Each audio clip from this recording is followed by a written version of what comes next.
Through trials and tribulations, you have prevailed. The spirit is unbreakable, never derailed. With a rich heritage and culture and grace, Liberia, you are the land we embrace. You are welcome to the Bottom Line Liberia. And yes, indeed, you are welcome to the Bottom Line Liberia discussions. A beautiful, beautiful, cold evening from my end here in the Royal Kingdom of Norway, with the time exactly 2 minutes past 9 o'clock in the evening, Central European time. I want to say welcome to my colleague Paul the Lord Chiriple, who is well situated in Studio B in the great city of London, the United Kingdom. Paul, welcome to you. This is the Bottom Line Liberia to our viewers. Good evening, Linford. Good evening to our viewers. It's good to be back on the Bottom Line discussion. Today is Friday, and usually people say it's weekend. So I would say, thank God it's Friday, and we're looking forward to a fruitful discussion tonight. How are you, my brother? Well, I'm great. I'm great.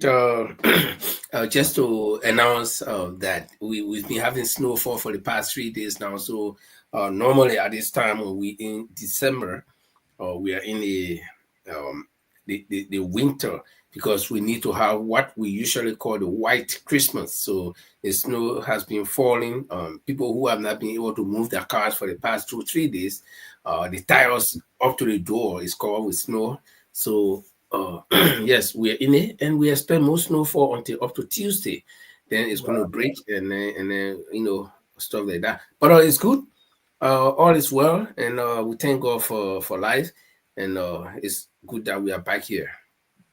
Right. So I just got a request to somebody texted me and said they want to follow the show via radio. So is the radio on, just to let your viewers know that they want to follow the show via radio? Okay. I'm actually going to put the radio on now. Thanks to that viewer for the reminder. Normally when the radio is on and we have other people who are not viewing, they will follow the radio.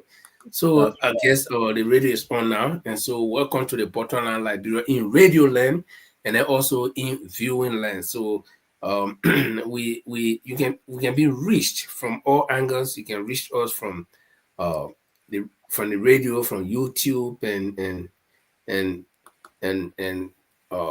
every other place. So we want to say welcome to you. We're going to be right back after this musical break, and then we can start to go directly into our discussions. But just before that, we take a quick musical break by Takunje.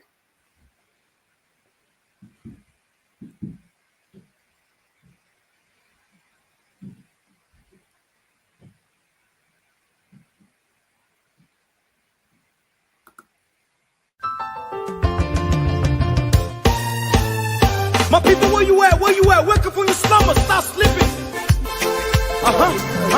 Wave your hands, wave your hands, wave your hands, wave your. Come on, come on, come on. I know you're sleeping now. You gotta wake up some more, yeah? Okay, let's go. The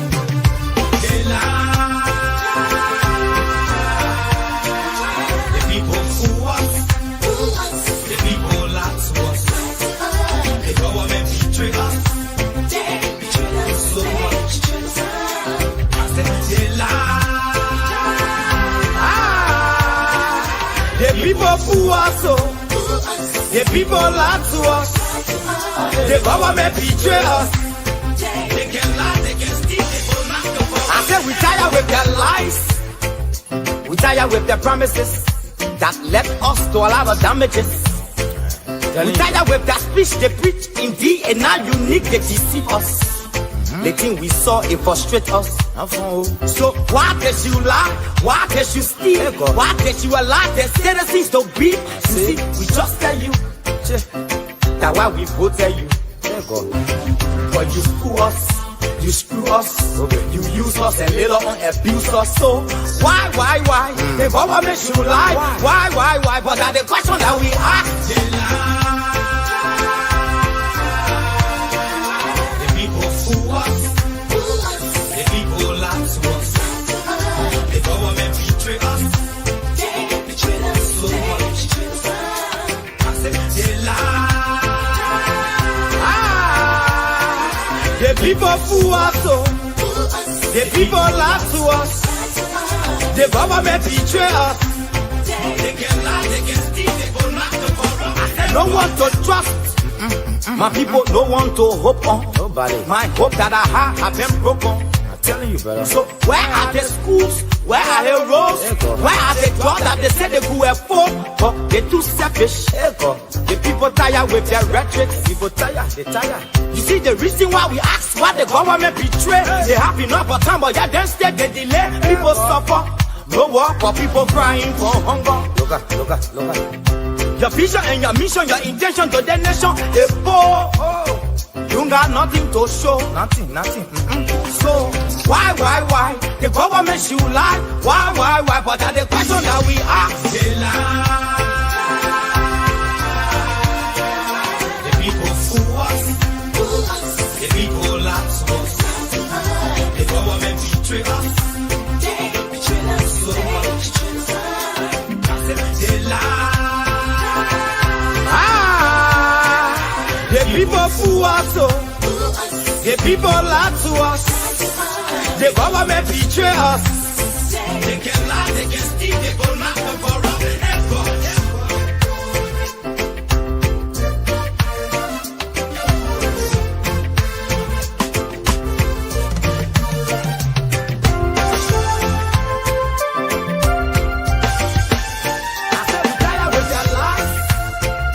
We tired with their promises that left us to allow our damages. We tired with that speech they preach indeed, and now you need to deceive us. The thing we saw, it frustrates us.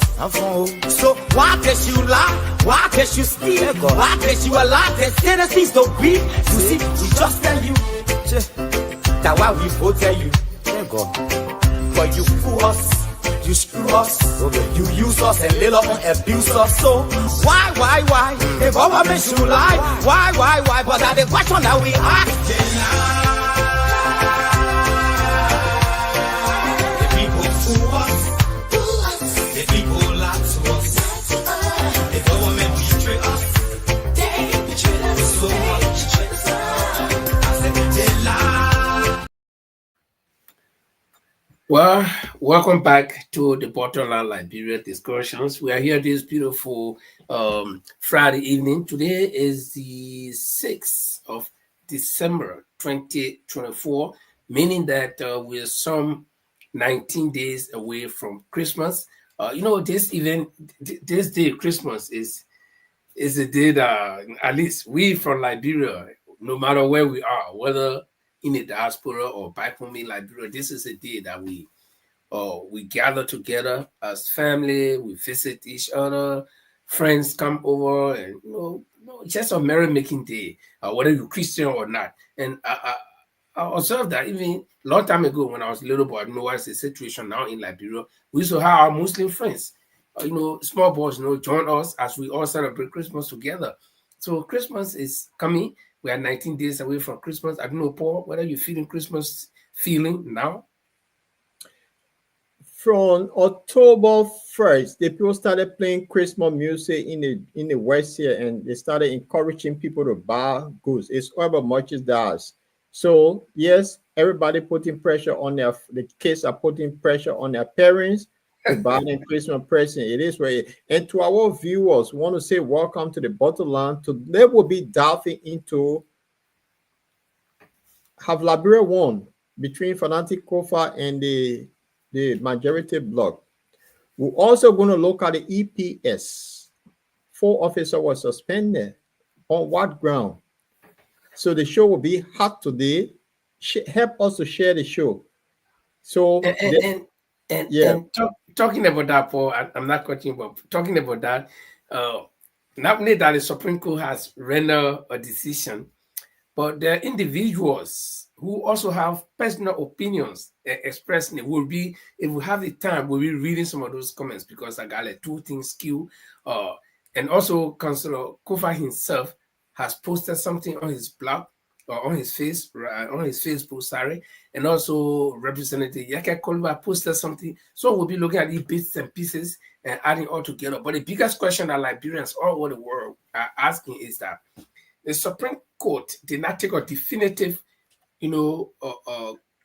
decision. Let's say the case is between me and Paul, and they say, Linford, you are wrong, Paul is right. But so that's why we'll be analyzing the decision rendered by the Supreme Court. How does it apply? And thereafter, what happens? Those are some of the things that we'll be delving into. Paul, continue.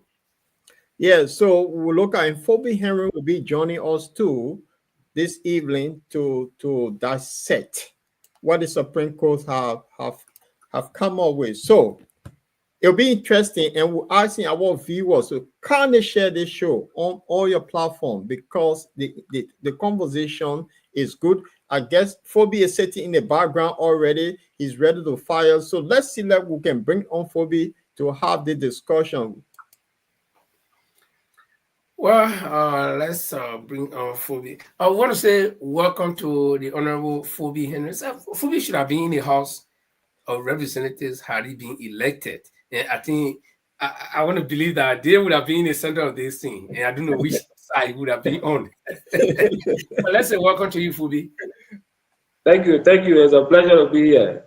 Yeah, welcome, Phoebe. I know the thing is, the discussion will be very, very interesting tonight, because the last time Phoebe was here, he made a revelation that Fonati will not survive. So today, from what the Supreme Court has come up with, there's a lot of confusion in the minds of many Liberians. So, Phoebe, I know you may not be a legal scholar, but you are going into the House. You understand why you are going in the House. So you share your knowledge with us on this matter. So we're looking forward to a very, very interesting discussion. Welcome. Thank you. It's a pleasure. Yeah. Okay, good. Don't hold back anything tonight. So, for our viewers, we kindly ask you to share the show, invite a friend, and then keep sharing the show. We also on the radio. You can catch us on YouTube as well. But Paul, the long-awaited decision by the Supreme Court has been released, and I guess the past 2 days or few days, in fact, this week that is ending today, has been the most tense week since all of this rigmarole started, because everybody was awaiting the final decision from the Supreme Court, and everywhere there was this, let the law be the law is the law, and then some people were very, very unsure. People say, oh no, in Liberia there is no rule of law, or nothing can happen. The people for me, I don't expect anything new. It's going to be business as usual. In fact, there were all kinds of allegations that money is coming, people they're sharing 900,000, so hopes are getting dashed, and it seemed a lot of people. Let me tell you, a lot of people were on thin thread. They didn't know where to go. People were hanging on the pendulum. Either to swing there or to swing there, and I guess now the tension is relaxed, but to what extent? Before we start to go into the actual discussions with Honorable Henry this evening, what we'll do is we're going to look at all of the circumstances surrounding the decision itself. We'll go to the decision, we'll look at it in its totality, we'll read it, and then from there, we'll look at the public reaction. Then from there, we'll look at individual reactions as well. So, Paul, what do you think? We start with the reading of the decisions first, right? Yeah. I think for the sake of the audience to find out where went wrong, and then we can dive into it. Yeah. Okay. The writing not too clear, so read it. what I will do is I will put it on the board. I know you cannot read it from there, our viewers, but I would try to see if I can read it from my side, because I can, enlarge it. It says, in the Honorable Supreme Court of the Republic of Liberia, sitting in its October term AD 2024, before Her Honor Siane Chi Yuo, Chief Justice, before Her Honor James Eto H. Wolokwali, Associate Justice, before His Honor Yusuf D. Kaba, Associate Justice, before His Honor Nyami Kwekwe Gbese Senior, Associate Justice, before Her Honor Chane D. Clinton Johnson, Associate Justice. In reference, the unconstitutionality of several actions taken by certain members of the House of Representatives. Now, there are some key words here that will be taken note of. To start with, they said the unconstitutionality of several actions taken by certain members of the House of Representatives. Judgment.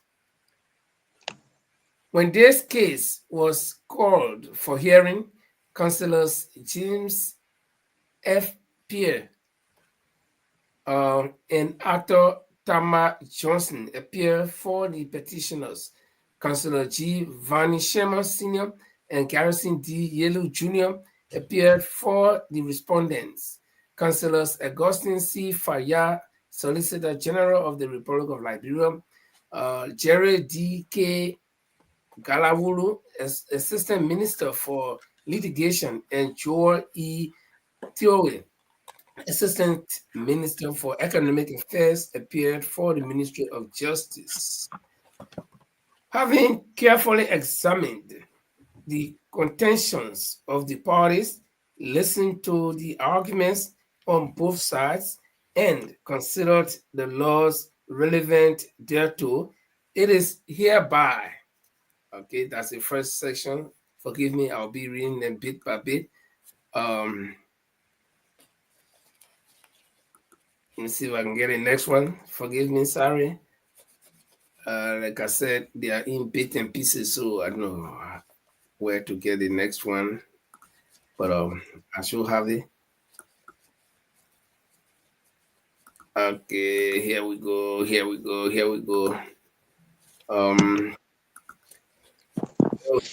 I'll go to the second one, part 2. That the Supreme Court, pursuant to Article 66 of the Constitution, shall be the final arbiter of constitutional issues and shall exercise final appellate jurisdiction in all cases, whether emanating from the courts of record, court of records, administrative agencies, autonomous agencies, or any authority, both as to the law and fact. Hence, the Supreme Court has the jurisdiction to decide constitutional issues arising out of internal dissensions among the members of the legislature, as in the present case. That it is the law involved that the Constitution must be interpreted in light of the entire Constitution or entire document, rather than a sequestered pronouncement, because every provision is of equal importance, and even where there is apparent discrepancy between different provisions, the court should harmonize them if possible. Sorry, it's very blurry, so that's why I'm straining my out to read. That this court's interpretation of Article 33 of the Constitution 1986 is that whether a simple minority or majority is sitting or a lower number, in both cases, a presiding officer defined in Article 49 of the Constitution is the Speaker and in his absence, the Deputy Speaker. That in the event where the Speaker is presiding over a minority, the Constitution is devoid of the mechanism for how the minority is to compel attendance of absent members of the legislature, has promulgated no enabling statute or standing rules setting forth the process for compelling absentee members to attend sessions as envisioned under Article 33 of the Constitution, and that under these circumstances, the Supreme Court cannot do for the legislature what is within its purview to do, as to do so will be a violation of the constitutional mandate on the separate power. Okay, the final page. Wherefore, and in view of the foregoing, any sittings or action by members of the legislature not in conformity with the intent of Article 33 and 49 of the Constitution or ultra vires, hence, members of the House of Representatives are to conduct themselves accordingly. The clerk of this court is ordered to inform the parties, and it is hereby so ordered, giving under the hands of the seal of the Supreme Court of Liberia this 6th day of December 80, 2024, and it's signed by Justice Adenyo, of course, Tim Seto Wolokoli, Yusuf Kaba, Yami Bese, and Chene Johnson. So that was the reading of the Constitution. But there are some key words that we may be looking at, because they talk about unconstitutionality from the onset. They say, due to the unconstitutionality of some of the actions taken by some members of the legislature. So you heard it. The first premise here is that everything that was done was unconstitutional. That was a breach of the law. It was not in conformity with the law. No. Think that way a lot of people got it wrong on that note. And the court will always make reference to what was prayed for when they giving a ruling. So it's like you took a case to the court and say, Fubi stole from me. And when the court is about to give that ruling, the court will start with in reference to Fubi stole from me. So it doesn't mean that Fubi stole. The court is only referencing the case that was filed. Okay. So Kofa filed a case to the court praying for the rate of temporary arrest, stating unconstitutional matters and other stuff that took place. So that was the caption of what Kofa prayed for. So the ruling is referencing that we are referencing this case. Okay. So the court is not declaring the action of the majority unconstitutional. They are only referencing the case that they have before them. Fair enough. Yeah. So we need to firstly get that going. There were most of the guys got it wrong and started celebrating. But in your view, what did the court actually say? To just summarize in few words, the court said, look, we cannot handle your matter, you're going to solve your problem. But in the instant, somewhere where they started Article 33 and 49, where they are saying that according to Article 33, there is nothing like majority or minority. But in the case, like in this case, where the groups are divided. One calling is a majority and one calling is a minority. Okay. In any case, the speaker remains the presiding officer.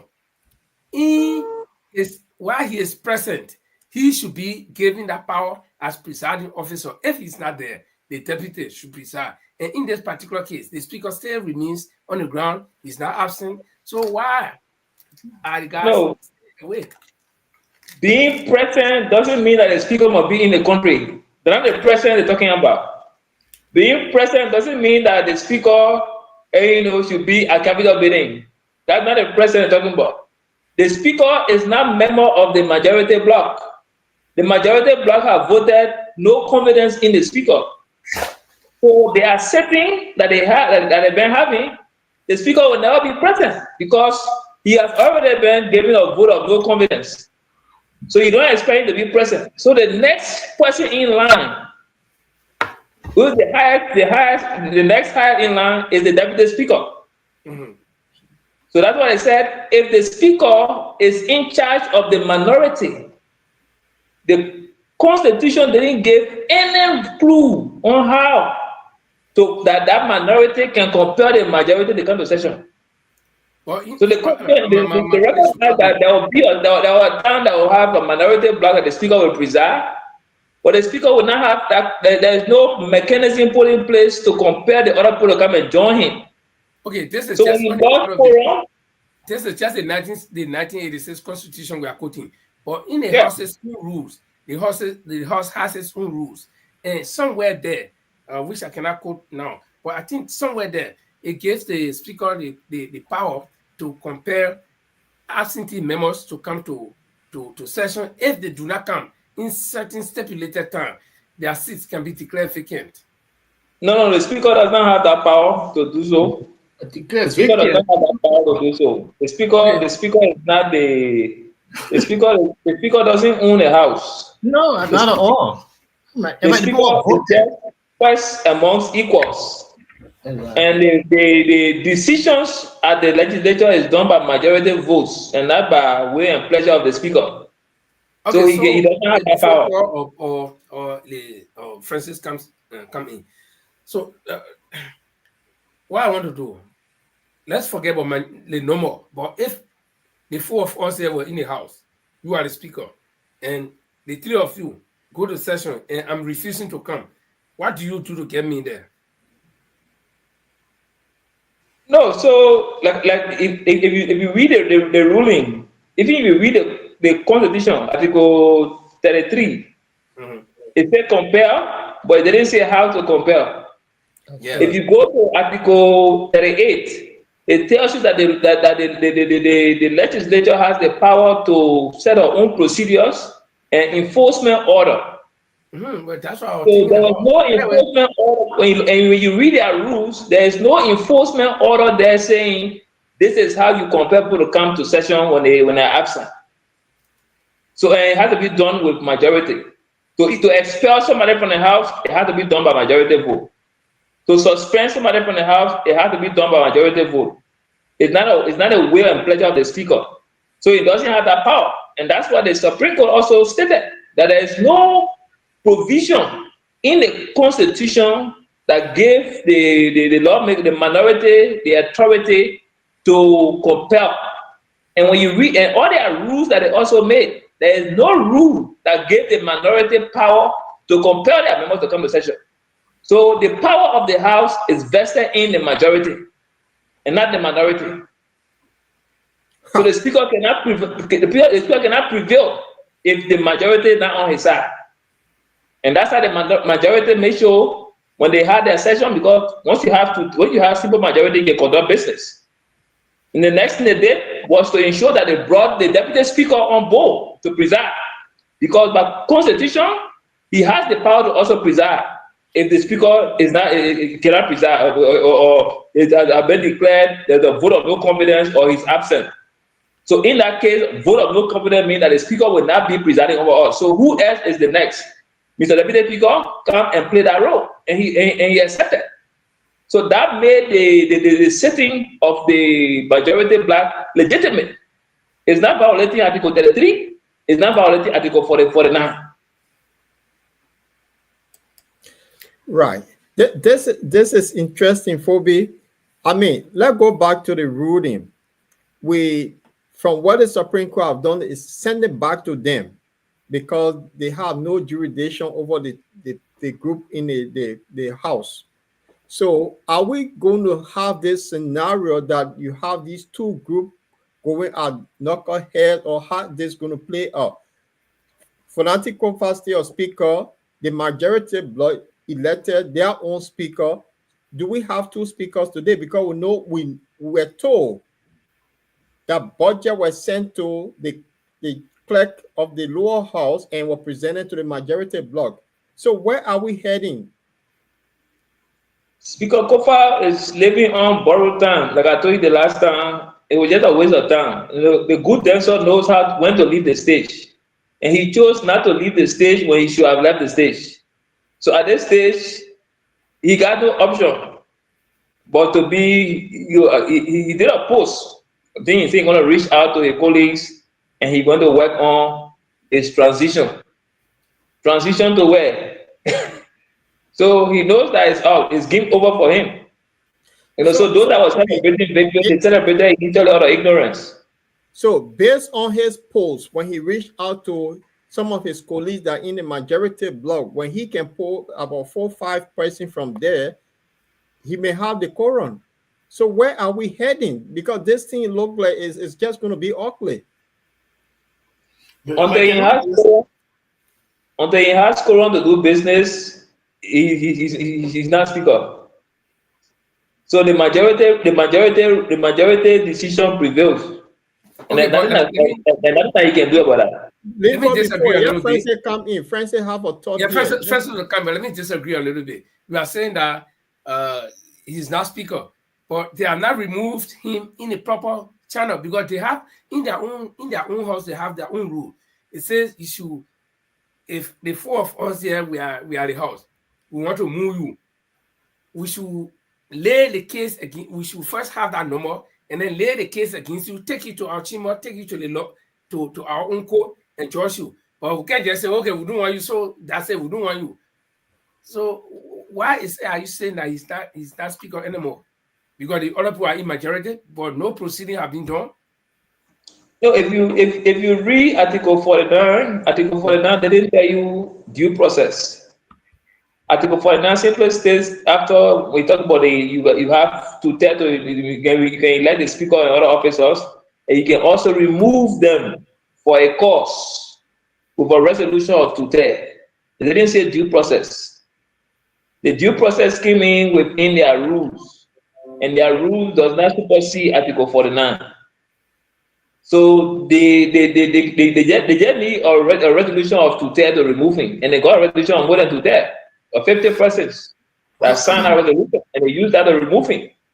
Okay, Francis, you can come in, but because this thing is still at a certain point, the Constitution overrides the rules of the House. And at a certain point, the House holds onto its rule and say the Supreme Court cannot, because if the Supreme Court cannot render judgment, because the laws that the Supreme Court interprets, that are the laws of the land, the Constitution, okay? But in Article 49, you are quoting now Article 49 that, it can, the rules in the House cannot supersede that Article 49. But at the same time, what if the Supreme Court had gone to Article 49 and quote it and said, do this?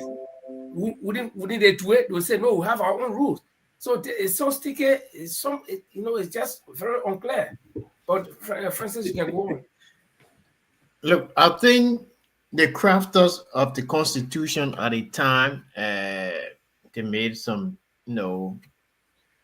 errors, leaving it so ambiguous, is subject to interpretation. Even the Supreme Court ruling is subject to interpretation depending on which side of the aisle you come from. Exactly. And also, they need some definitive clause that would, strictly provide the avenue for impeachment or probably, full of no confidence in the Constitution. I think we might, after this case, this is a precedent case. I mean, we might go into a referendum to have clear terms how to, impeach and how, because I mean, you look at the video, the both sides I know claiming victory, but I will agree with Phoebe when he said that look, until the speaker has that forum, which is not going to have, because look, at the stage where we are right now, he's under immense pressure. Like everybody, the few people that are on his side will not hold longer because the country is at a standstill.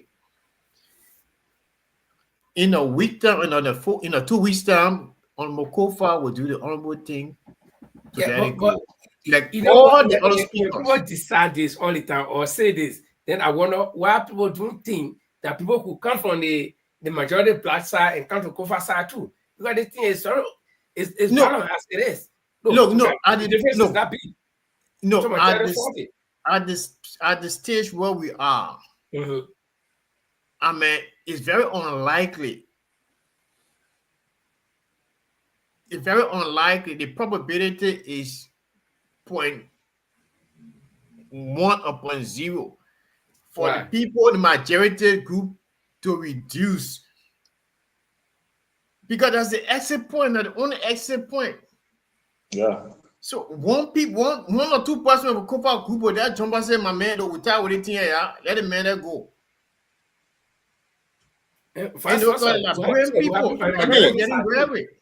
So guys, I'm listening to you carefully, and this is worrying. So this situation that have happened, I think the law said they should give the speaker the due process. They said they gave him. They said they called him. The majority group said they called him. They said they invited him. He refused to come. Yep. So the constitution, the rules of the House is so unsettling in the terms that look, it can sway anyway. Because the chamber is just a designated location. Yeah. The chamber can be removed to a hotel room. It could be moved to the Memorial Capital of the City Hall. You got what I'm saying? So from the ruling, so the Supreme Court is telling all, Kofa is still the Speaker of the Republic. No. The Supreme Court,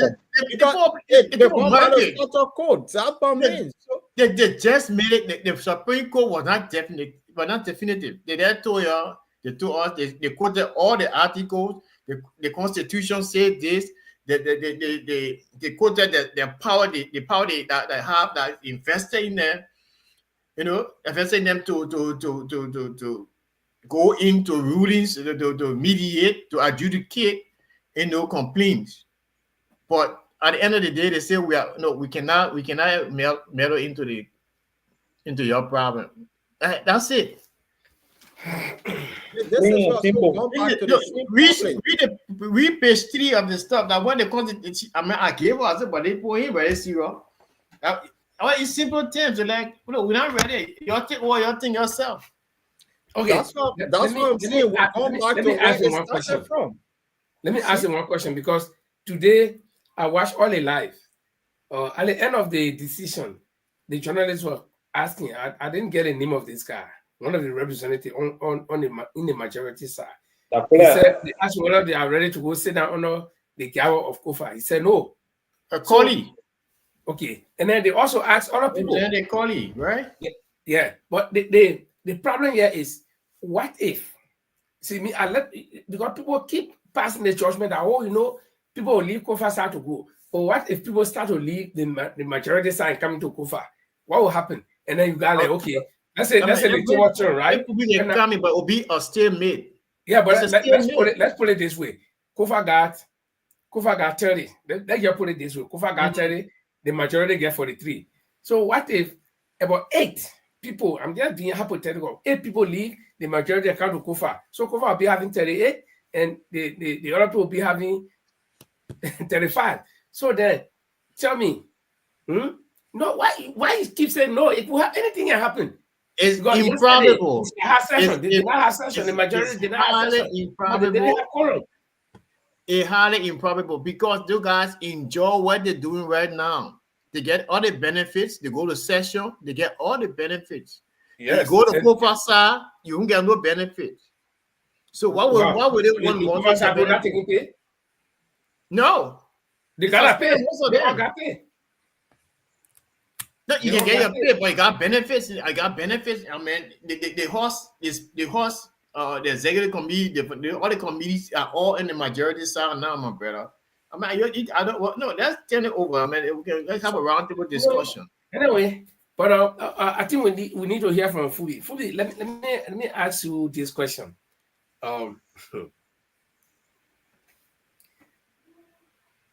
Kofa wrote on his page. I think we all have read it before. I don't know whether everybody read it, but I can try to put it up if you guys want.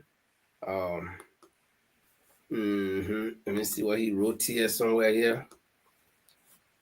Okay. So he is saying that he will be reaching out. He will be reaching out, right, to his colleagues. What if he's effective in doing what he's saying? What do you think will happen, Honorable Fubi Henrys? Let's see what I can get the Kofa thing here. Yeah, so this is what I said from the beginning. You know, the timing is wrong. Mm-hmm. When Kofa returned from Rome, when he knew that there was a plot to remove him, when he returned from Rome, the first thing he should have done was to reach out to all those that were against him and see how he could pull some of them on his side. But instead, he chose not to do that.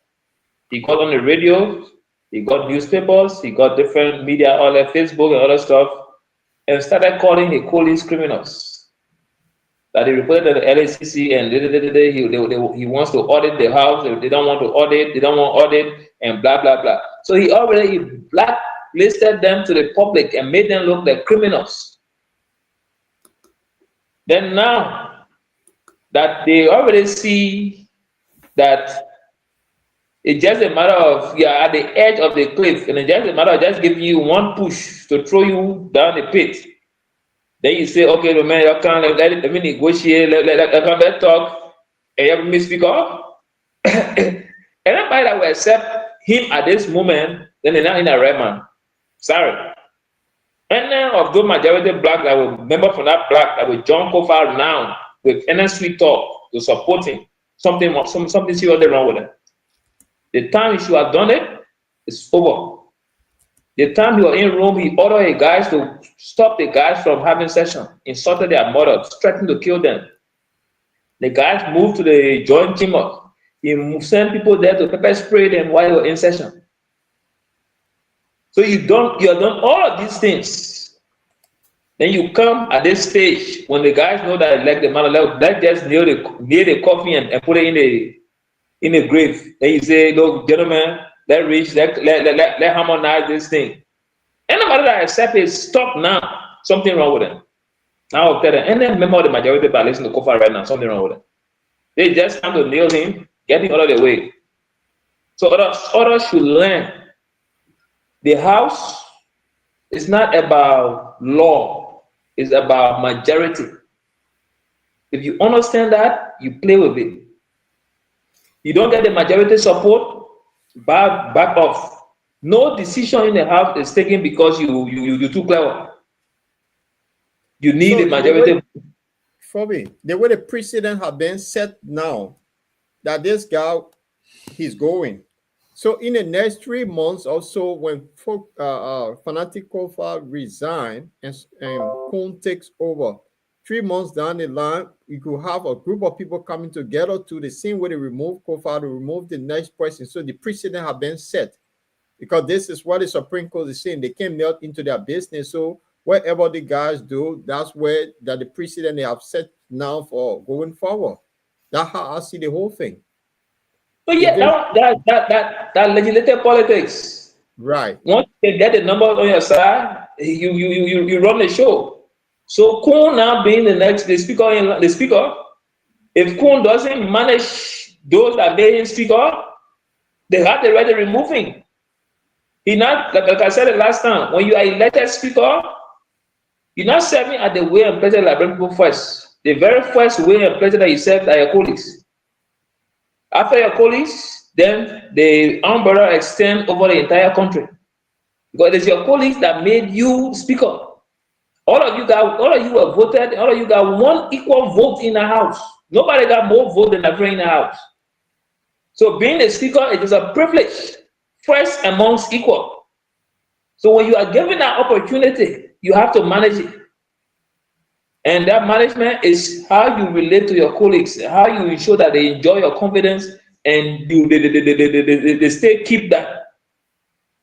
Somebody put a vote for Kofa, today they don't support him.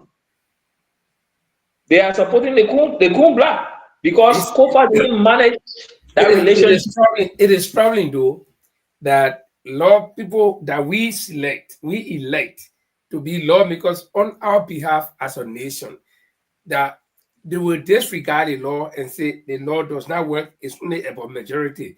That so even if you are committing crimes, if you are stealing money and dividing it among people, I'm just saying something, I'm not saying that somebody is doing it, but no, the fact that they say they disregard the law, they only go by majority. So if I'm the speaker, budget can take all the money I give to people, I say, my man, you're supporting me. So the group will be on my side. So if I'm doing bad, but as long as they are on my side, everything is good, regardless of the law. So, it's troubling to get to know, because I've never been in that situation before. I'm not getting to know that it's all about the majority being on your side, the number being on your side. So whether you are good or you are bad, but as long as you can probably do anything to get a majority on your side, then it's good in the house. It's troubling. And I think like Francis said, there is a need for reform of the law. We need to visit the law and this part of the Constitution where they are saying that the judiciary or the Supreme Court does not have anything to do with them. I don't understand this. So then what makes the Supreme Court the highest court in the land? If you have a parallel law that the Supreme Court cannot overrule. When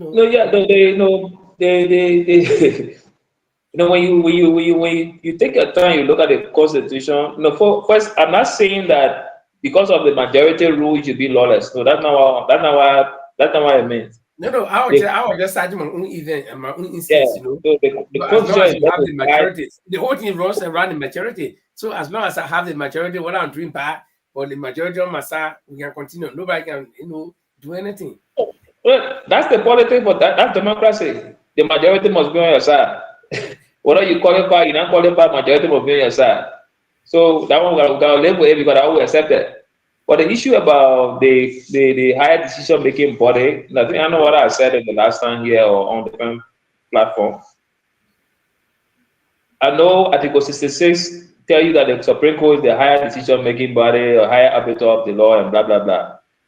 But as I've clearly said that the higher decision making body is the legislature, not the judiciary. Because if the legislature doesn't act, the other two branches will not shake. And the legislature also has the power to impeach members from the other two branches, and including the legislature. But the other two branches, they don't have that jurisdiction over the legislature. They cannot remove any lawmaker from their seat. And there are laws that the legislature can make, and they can override the president's decision with 2/3. The legislature can also, there are things that they can do that the Supreme Court cannot overturn. So in actuality, the higher decision-making body is the legislature. But many of us, we don't know that. We don't know the power. Even some of them are elected legislators. They don't know the power that they have collectively if they just hold together. And that's the reason why the country is the way it is. Because they don't know their collective power, they can bend the president to work for the people. They can push everything for the interest of the people if they just know that collective power and stop chasing their pockets. Right.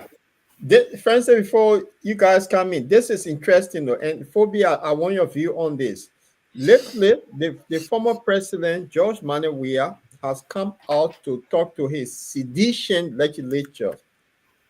And I'm looking at the post of Fanatic Kofa that if George Weah managed to influence some of those sedition that went on the majority bloc to get them to go behind Kofa, where are we heading? I mean, Kofa can run the show if this happens.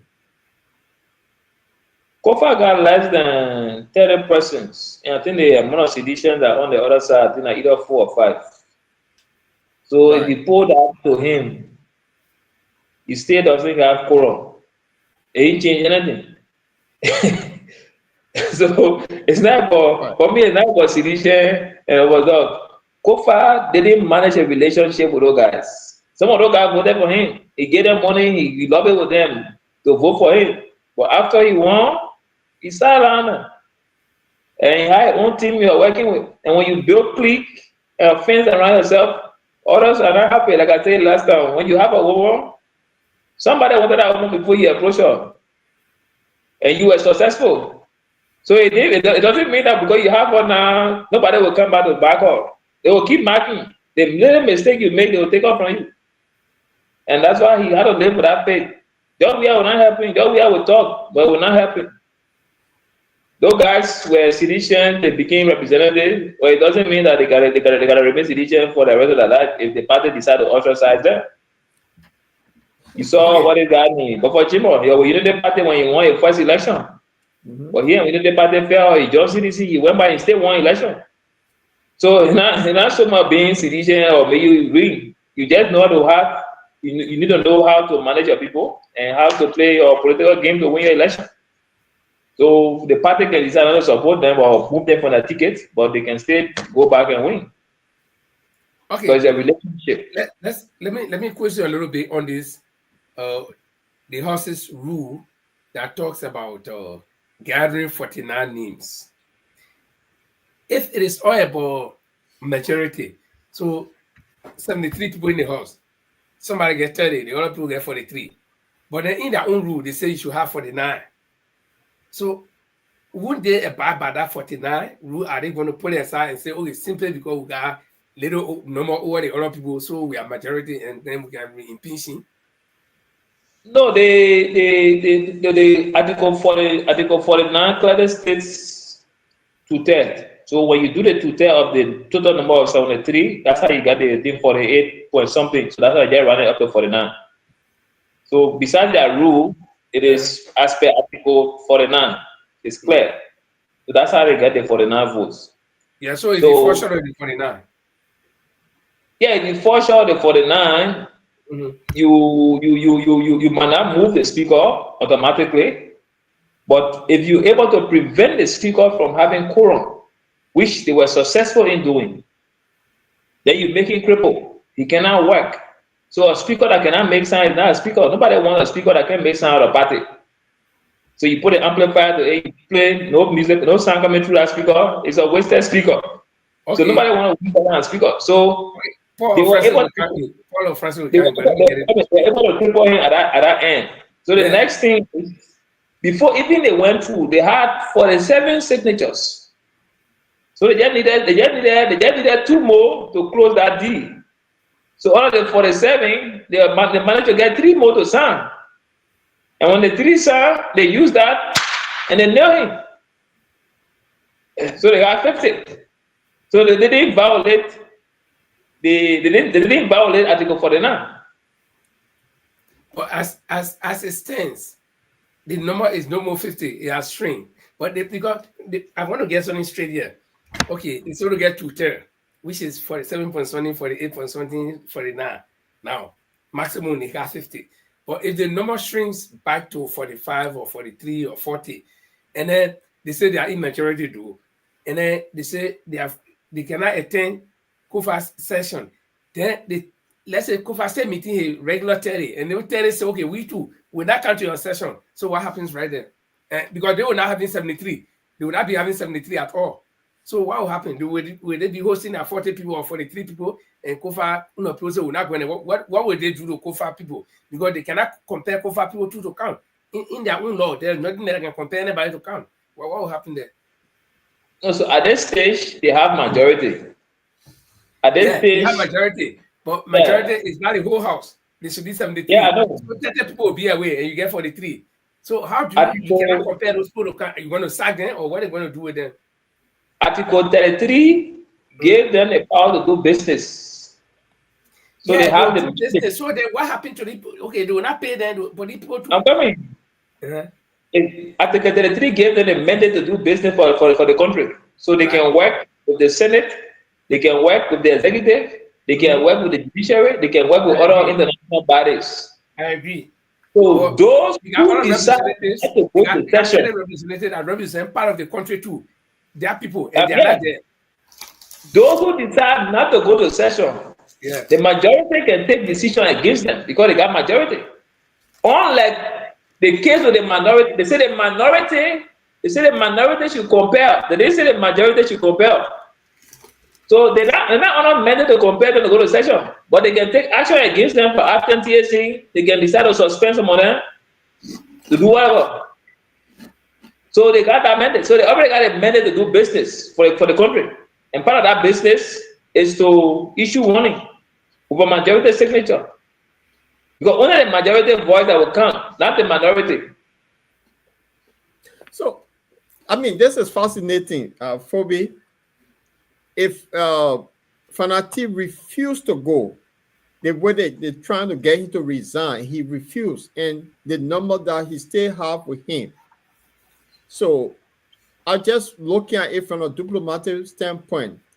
If say the U.S. is renting a house, at it stand now today, for Nati still the Speaker of the House. As No. Right? But I think Speaker of the House. He's not. No, they are not Speaker. Now, that's what I'm saying. This is complete messy. I don't know what we had in. But let me ask you, Honorable. So if Fonati is not Speaker of the House, why did the people go? Why did the majority people go there? Go to the Supreme Court? Why they didn't tell the Supreme Court say no, we're not coming there, the man not Speaker of the House?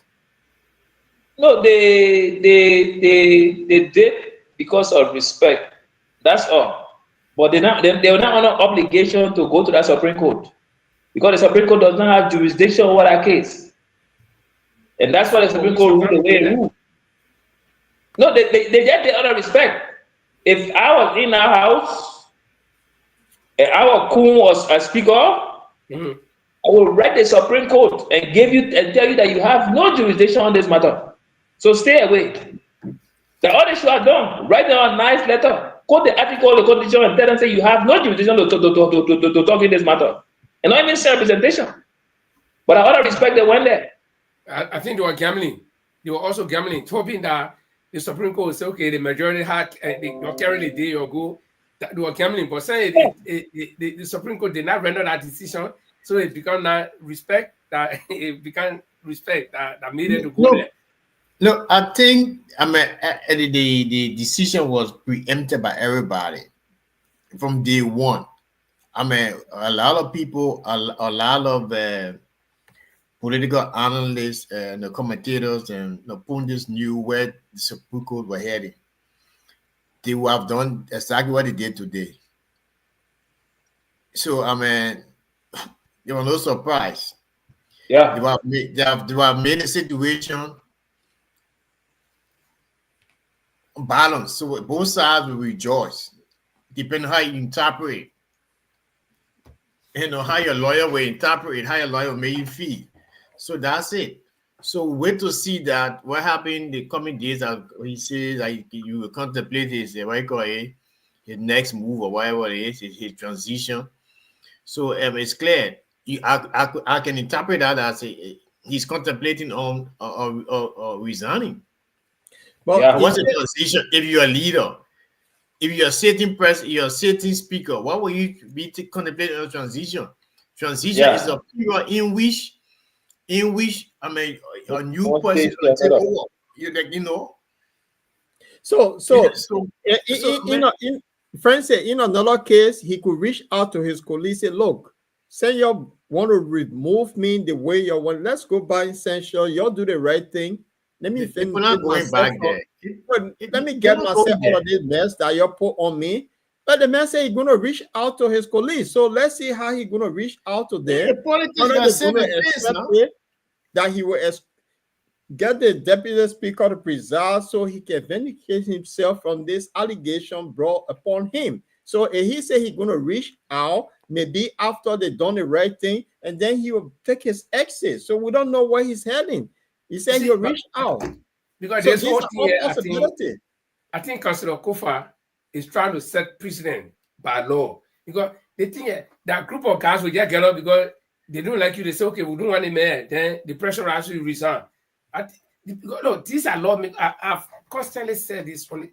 If we were standing on Broad Street, looking at some Joe Blows doing this thing here, small, not for our mother, but you got lawmakers, people who are supposed to make law, and for us, the ordinary people to follow, if they are doing these things. So, what do we follow? See, so we'll have a susu. Then one day, I just grab all the money, I go. Then other people follow me and say, yeah, that man saying carrying the money, all of following. So does that make me right?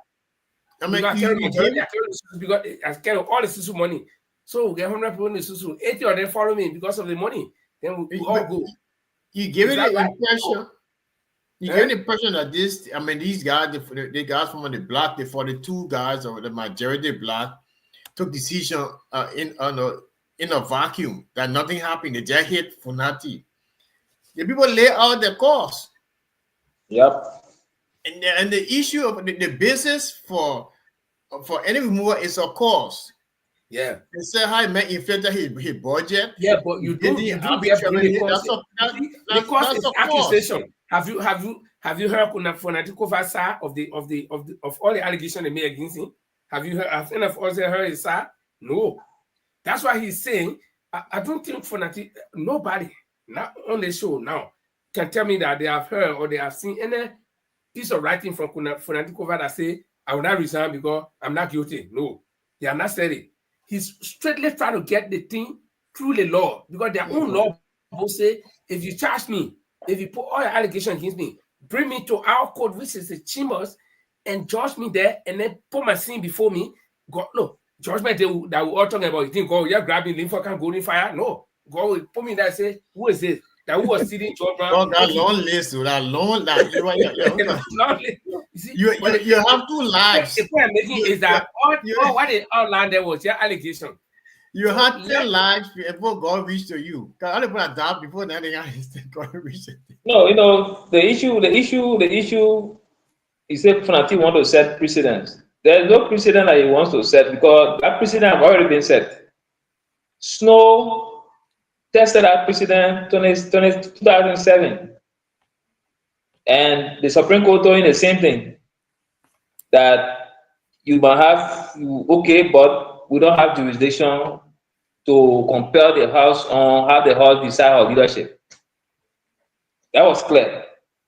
So a good lawyer, before going to court, you look at precedent cases and you use that as a basis to go to court. So from the ruling from Snow versus Kadekumi Muri and other people, that was enough to tell Kofa this is how this case will have ended. But it was ego. To win that precedent is ego. He have arrived at this place. He invested a whole lot into getting to that speakership. He sponsored campaigns for individuals to win so that they can vote for him when he becomes speaker. Some of them won, some of them didn't win. He also spent money to give people to support him. He promised people in committee positions. He gave people vehicles. So there was a lot of investment into the whole speakership. So when you arrived in less than a year, they take the seat from under you. Nobody, will stand there. If you're not strong, you collapse. So he was like fighting now, look, I gotta get fight. Me fight to death. Because resigning to him now was like, no, they defeat me too soon. Let me get the public on my side. That's how you see instead of get the public involved. But the case at the legislature is not public matter. No amount of public outcry can change the situation. because it is your colleagues that you have to reach out to. The time you now at the dying moment you won't reach out to the colleagues, it's late. You should have done that the day you arrived from Rome. Reach out to them, lay down, bend down, gentlemen, step on me. I beg you. They don't bring a disgrace to me. But he chose not to. But he insulted them and all of those stuff. And so we shouldn't be saying that he wants to set precedent, like ego, and then the investment that he put into this. And like President said, right, the guy listed 6 counts why they don't want Kofa to be their speaker. 6 counts. Though you say that allegation, but they're not all allegations. Some of them are facts. Yeah. Some of them, for me, I will not use them as precedent. One of the issues they said is that he's serving as lawyer for government entities, central bank, other stuff. He has private businesses. For me, I will not use that against him because the law firm is there operating, and they were doing business with this entity before he became representative or speaker. So you will not cut off business with them because you speak up. They talk about a criminal case in the States or 500,000 that he duped a client. That's not an allegation, it's a fact. Who wants a speaker that was a convict? They talk about a budget, overspend of the budget for $7+ million. That's not an allegation, a fact. So these are reasons why the guy said, look, we should move. Yeah, so who's in the house? Isn't it these guys knew that this guy was a convict and they still voted him? They knew he was a convict and they still voted him. I gave you the background for which he won. This man spend money on people to win election. I'll support your campaign. When you win, vote for me as speaker. And when you win, definitely you owe loyalty to that man because he supported your campaign. So you're not thinking about he being ex-convict. Let me give you a parable. If you go to medicine man, the medicine man gave you the medicine. He said, the medicine here, what I can touch it. So even if you're drinking Coca-Cola, the sweat from that Coca-Cola bottle should not touch it. You think you will take your saliva and touch it? So people who making all these things, they start that the man gave them money to run their campaign, promised them. That is bribery. They all took that money, okay? And they agreed to vote for him, considering or knowing that he had case in America. And they who are putting the case in America behind him, they are not victim of that case that is in America. Which one of them and Fonadu Kova do in America? None of them.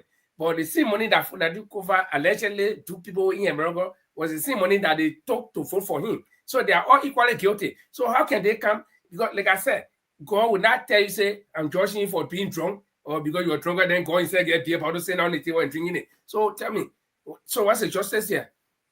But like you say, it's all about majority. If they don't want you majority, whether they are right or wrong, but the fact they get majority, they can go against you. So I mean, for me, I understood a long time from the time. But Linford, yeah, the war is not bribery. They call it lobby. That's a lobbying. Big thing they use. The legalized form of bribery is lobby illegal. So you lobby your peers. You never know. This game that these guys play is all about lobby, right? Fonadu Kova say he's going to talk to them. Is he going to lobby them too? Because they hire bidder now. Because majority plan will bring away. Guys, you shouldn't overlook this. Well, anyway. Friends, but anyway, guys, I think get a guy a week. He's gonna talk to his colleague who become a big bidder. The first colleague may see lodge say, okay, this time say I promise you Ways and Means Committee, I will give it to you. Come back and now and give you something on a hand. And I love it. I mean, it's end game. And I hope Kun is solid too financially. I mean, a man who like lean for he loves parables. Like see, I get power. The thing that you can't family and lick it. Like see the guy who not family and lick it the same way. Hey, forget I won. But anyway, the way things are, I mean, this is a drama in Liberia, and we hope this guy work it out in the next week or so. We're going to see. But something else I want us to look at, guys. Although the Fonadu Kova thing have been really exhausting now, so Senate Supreme Court have come up with the, how they call it, the The ruling, the mandate. Not ruling to say, but the interpretation of what they need to do. So, and send it back to them. So we know now what they're going to do in the house.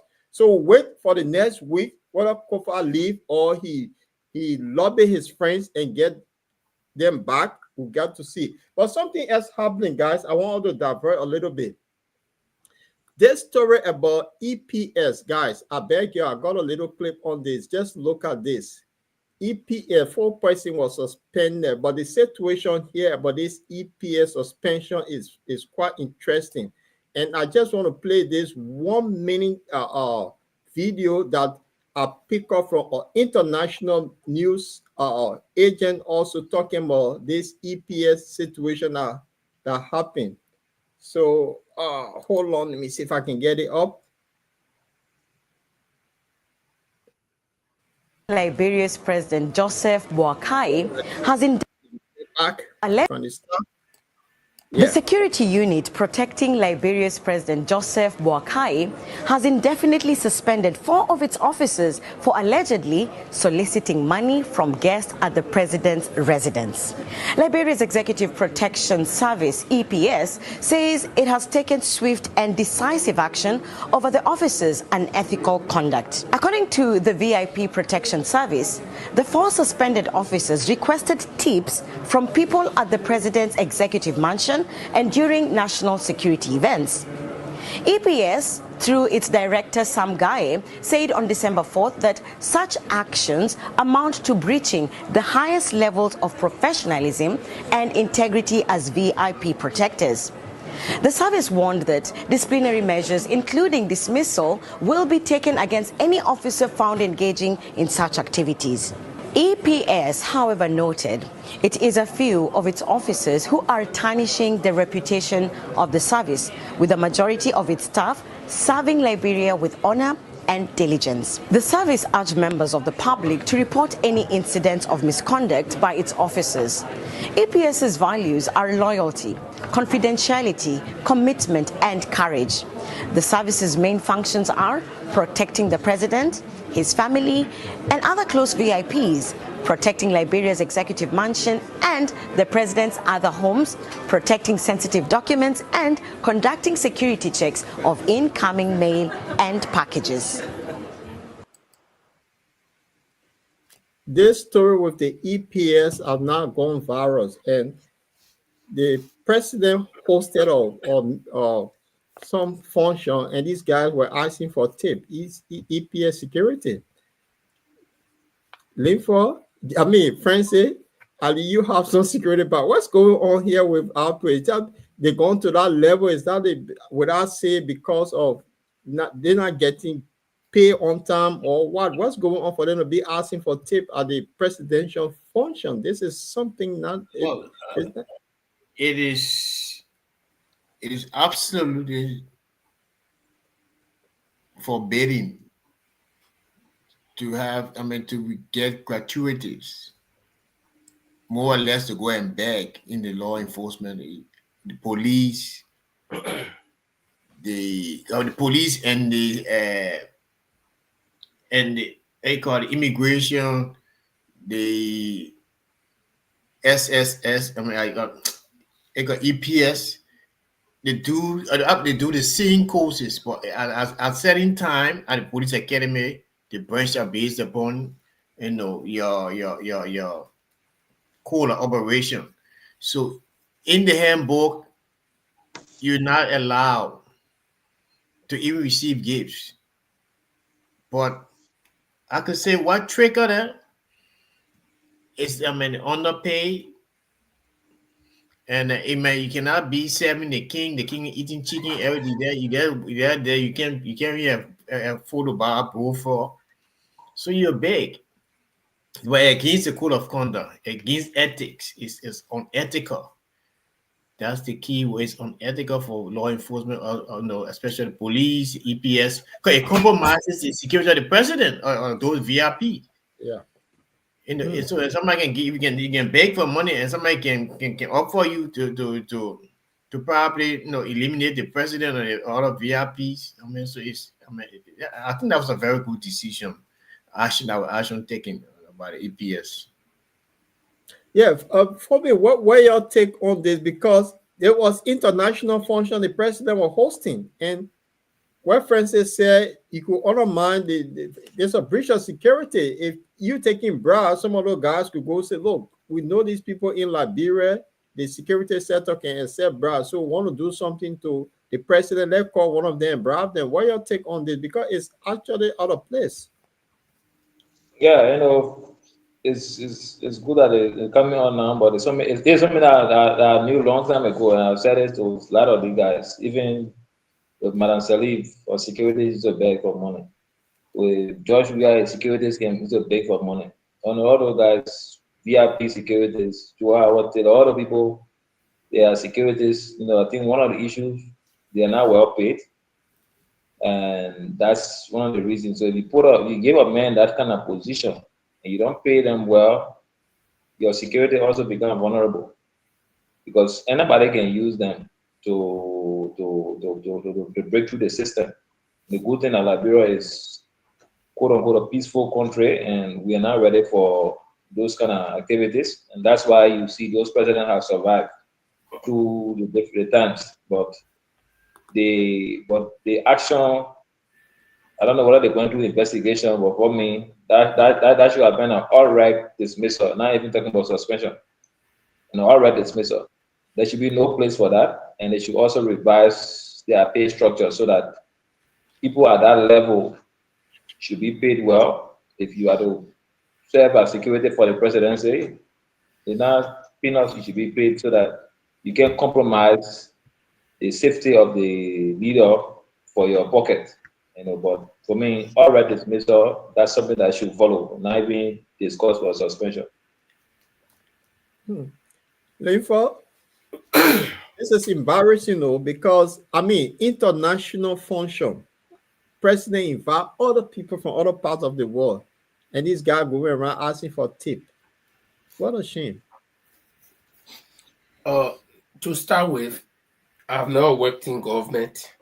Okay, let me say I work in government because until vacation, who here remember vacation job when we used to do vacation job? You work with. Government entity or on their own. Hold on now. Remember MPRAG said I'm government. I asked you guys who here ever did vacation job? What brought MPRAG? We say you're not working government or government, are you? No, I'm not working MPRAG. You're working. You're not. I don't say you're on the radio. Yeah, I work for Mr. Taylor's private radio. I'm not working government. Radio station. Check it. Also, government payroll.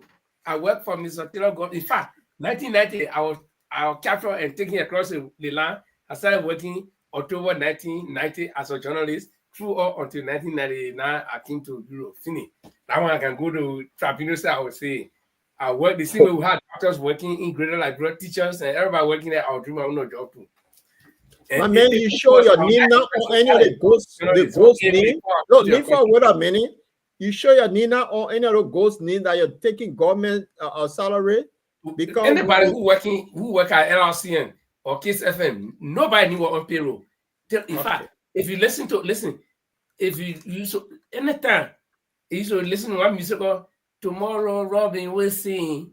When Mr. Taylor comes and he will pay us tomorrow, we know. So we start singing our song, we start playing our song on the radio. Robin will sing tomorrow. Okay? So our pay was direct. It was not nobody will need on payroll to go to bank or to get check. No. Pay or cash in our hand. Our money was direct. We just want to get that thing straight before. I can ask anybody. Nobody, no piece of paper anywhere. Yeah, but like I was saying, I've been around power for a while. Though I didn't work in government, but I've been around power for a while. But let me tell you one thing. During the NPFL days, even the security behind Taylor, they used to beg. Down to Judy Bryant, I'm sure they were begging. Even Sawyer security, I'm sure they were begging. Begging is part of Liberian culture. But let me drop back a little bit to Tower era or Todman era. Todman era, I didn't see it much. In fact, I didn't see anything good. But Tower era, my uncle worked as SSS. He used to live in the police barrel. Uncle Johnson Road there. My uncle worked as SSS to the mansion for several years. In fact, that's what he did until he died. And I'm trying to tell you that the caliber of people who used to be employed to work as SSS, okay, they are not the same people who got today. Now, if you go to the Taylor era that I just made reference to, you had these small boys, okay, some of whom were just like 15, 16 years old.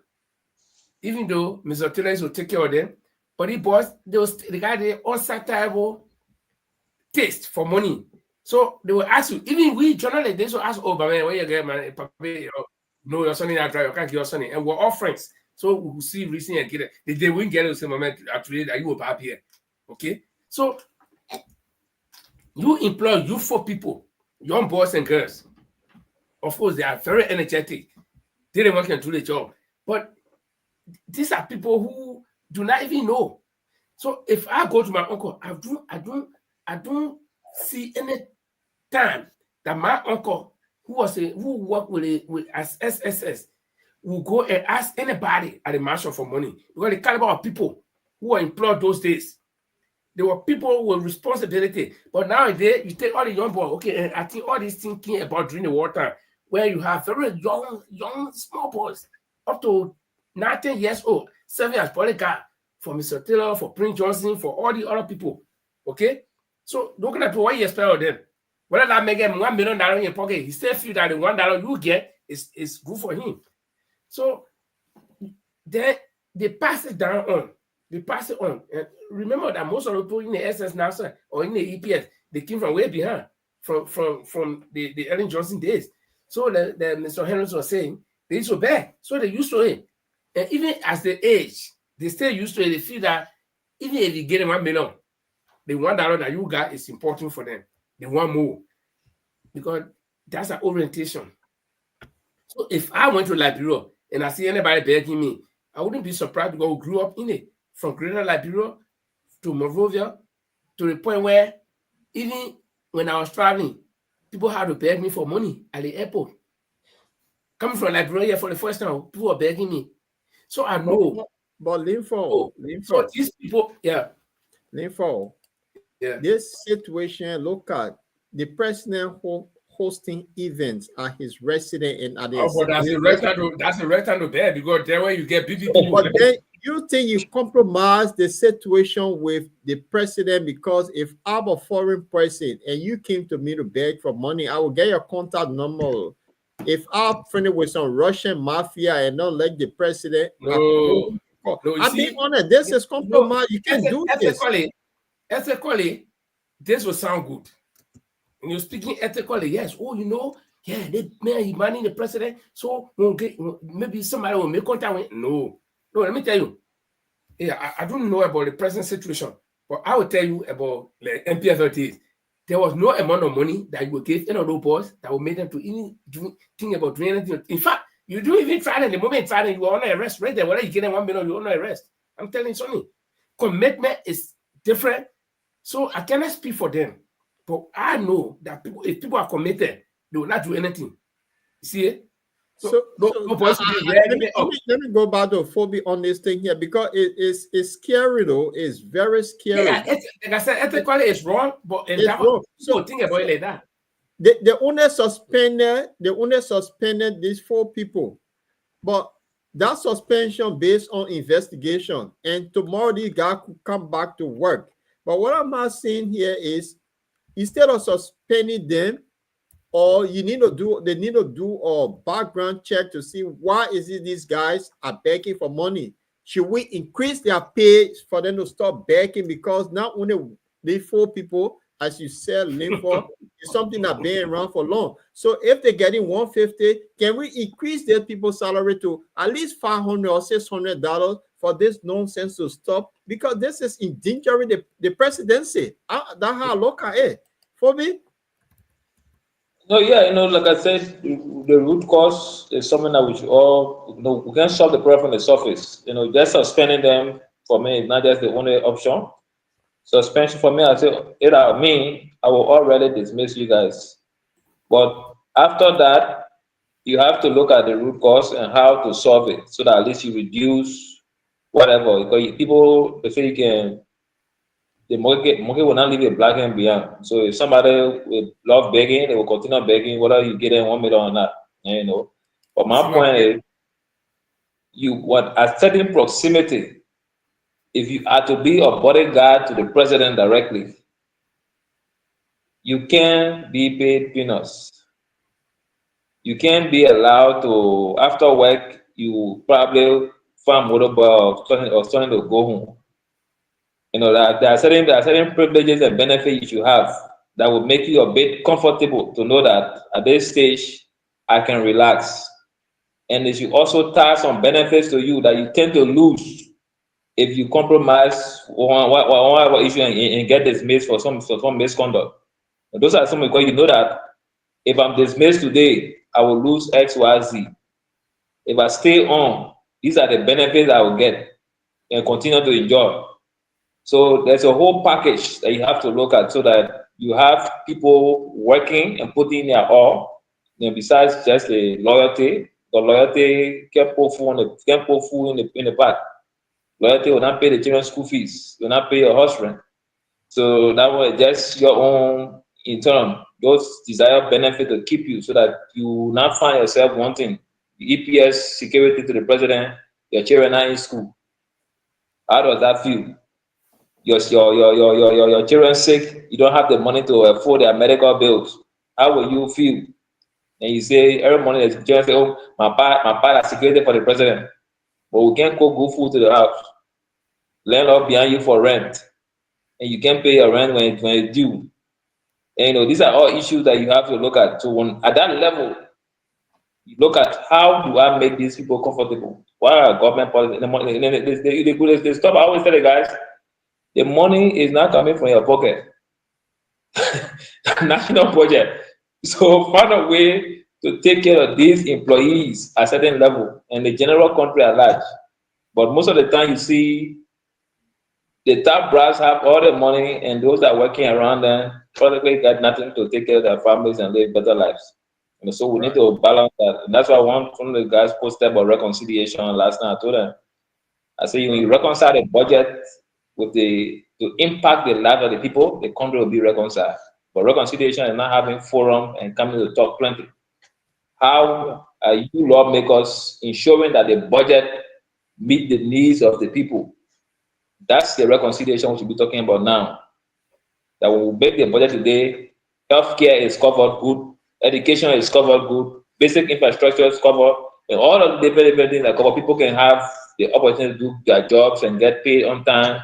Government workers will go to work and be paid on time. People will have that. All this. So these are the reconciliation. How do you bridge the gap between top government officials and the entire country? Then we can talk about the healing process. So we also tie into that.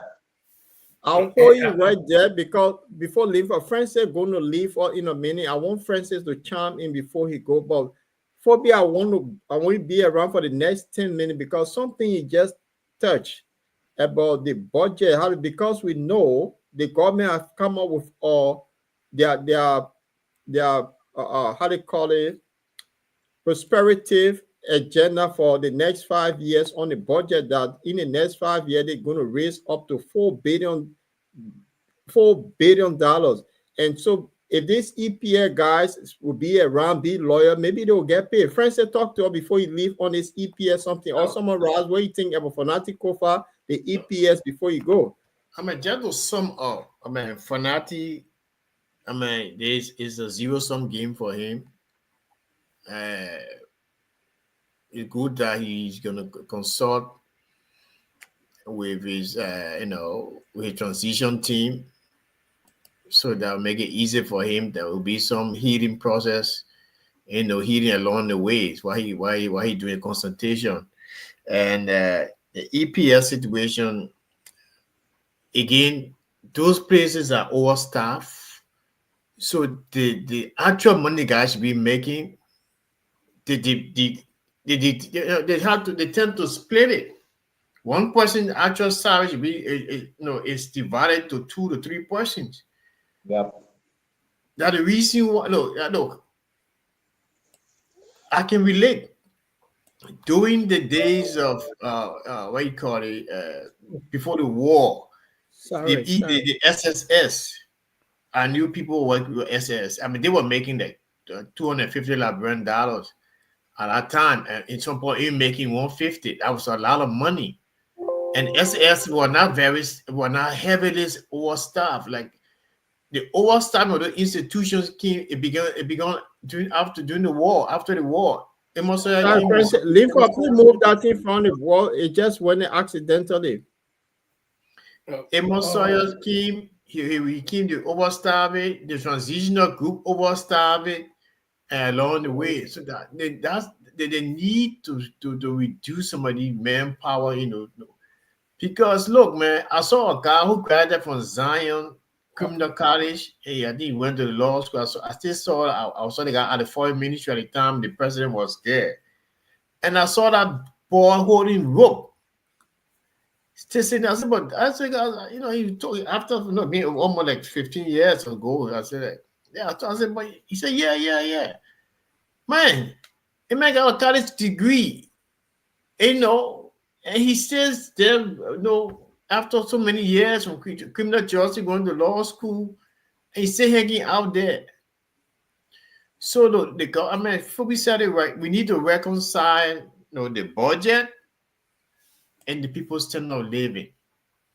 Once you think that commensurate, we won't have people begging around. People do beg, but it will be a minimum. It'll be at a very minimal scale.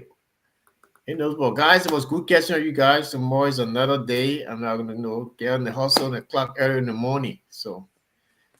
Yeah. Well, if I'm gonna say we have to push cartoon way in the West, so tomorrow I guess you're gonna push a cartoon. So good luck with the Christmas around. You have to buy the kids Christmas present.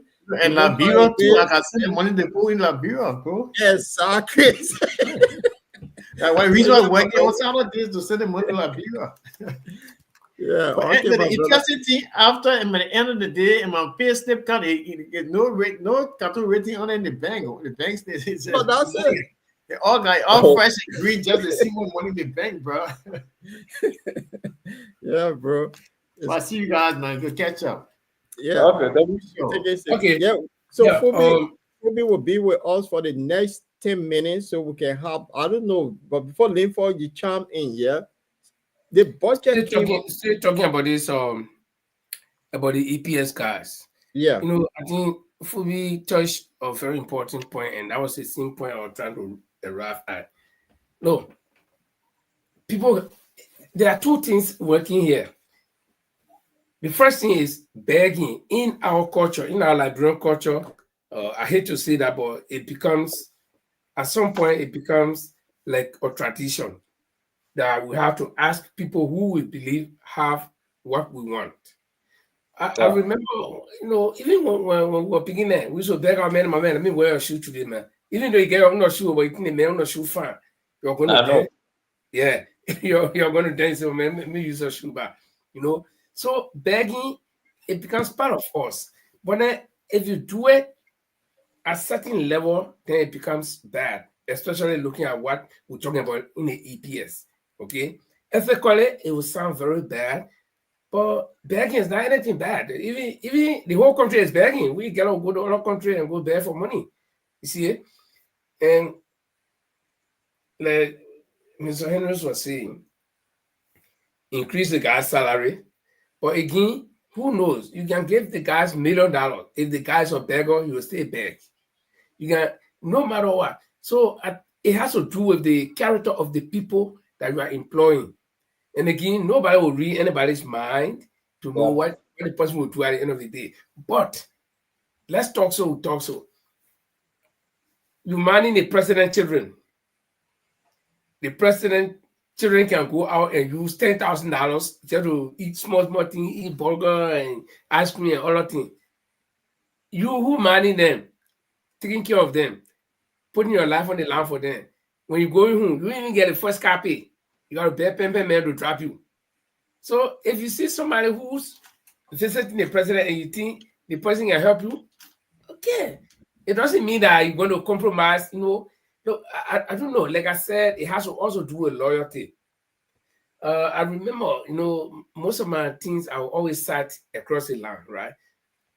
We ourselves were hustling across the land as journalists. We're driving, we reach to the checkpoint, all the borders. You can see the need to help the boss. See the boss sitting now in a car. My man, the men ain't get nothing. Eh? The men are using cup. But people don't to go rest in. We get a small red, put it up, put water on it, put fire on it, and eat it. Like that. No, nothing. So he reached the man and said, hey, probably, no, that no, probably were in star. He said, Chi, and that is so, the oil we say now, yeah, are we guarding your, eh? So we'll even dig in our pocket and take our last money we need to use to buy battery for our equipment. We give it to them. I did it several times. Not that I had it, but, so you got to look at that condition. And these are the people when anything happens, when fire blaze, that didn't want to go in there. So, we got to talk so. The president and that's sitting in a co that were born and sitting in the co, they didn't want money then. So, and they will say, I watched closing argument yesterday, yesterday's edition, where the boy Abu Kamara was saying the boys, the SSPO signed off for that job. So whether they pay them $1, they must take it because they signed off for it. You can't be so heartless and say those kind of things. So, the situation like right now, you go stay on Broad Street, say, who wants to shine my shoe again $1? Somebody will be willing to shine it. Not that because they want to do it, but the situation. So, you got to be, and one thing I'll give me some credit for. They also see the born into the gate, you'll get their money. Because they are not taking pay. So you reach out at one point and do something for them. Even though the beggars will always beg. But it's hard to say, yeah, because no born standing in the cold, mosquito eating them. While you're laying down under the air conditioner, hey man, you will see him moving. But because that's what the sound offer, so if the man can ask somebody who can help him too, why not? It doesn't ethically it sounds bad, but it doesn't mean that a man going to say you can't give me money. Let me go. So Linford, I see where you come from. Yeah. All right. Now, something I'll bring, I know Phoebe will chant on this one here. We're in a dangerous world today where you find out that you have this the how to call it Sahel nation, where in West Africa there, the Burkina Faso, Mali, and all that the Russians have penetrated. And last month or about 6-7 weeks ago, we heard that there were Russian missionaries in Sierra Leone trying to do something in Liberia. Why am I saying this? If this guy can send people you may not even know, it's easy to reach into that security. It's easy. So the bottom line here is, if you don't pay these guys well, I mean, every department have a code of conduct that they sign up to. Instead of suspending these people, that is direct fire. Because what happened here, you don't know who want to come to Liberia. And it's easier to penetrate the security services that is closer to the heart of the president. No matter whether the Mali, these persons they in the cold, they are mosquito eating and the children sleeping well, they sign up for that job. I think that's what the other person was telling you on closing argument. But the bottom line here is, if you sign up for something, you know what you're getting yourself into.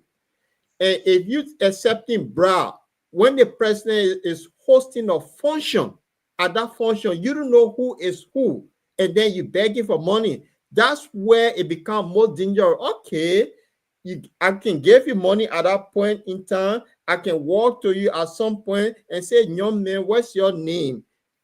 I could even give you my call card because you're desperate for money. You call me after that function because while you're on duty, you not want to talk to me. But you can call me after that, and I can penetrate that particular secret services. So look, we can do deal with you. We bring in some people because you're begging for money. They put over $50,000 in front of you, Mayor RB. You can even do harm to the president. That is the bottom line of this. Let me also ask you, because the whole thing we're basing it on the people's salary, how much they're making, whether you keep.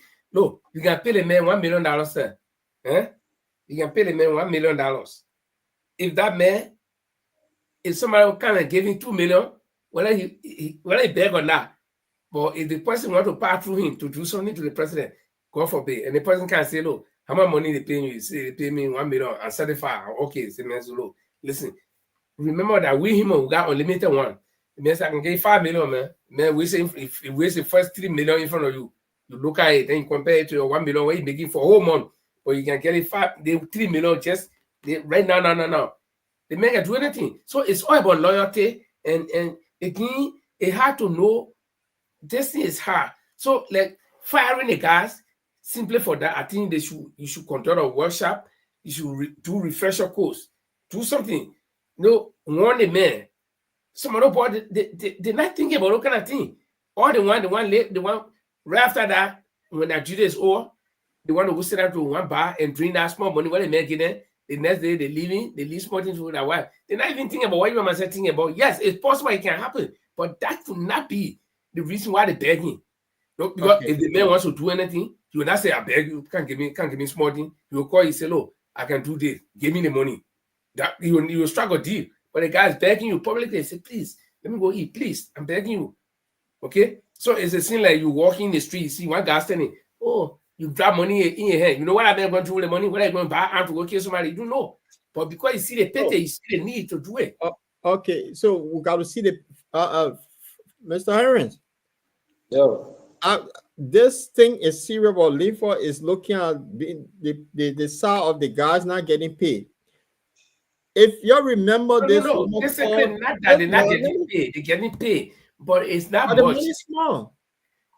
Yeah, the money is not much. And again, no, listen, let me get it straight. Not that. That's what I say. You come back. Hold on, you're going to come back. You remember Princess Diana in the UK here? She was the most popular love princess that the United Kingdom have seen for many years, because while she went and started having an affair with an Arab. You know what the establishment did?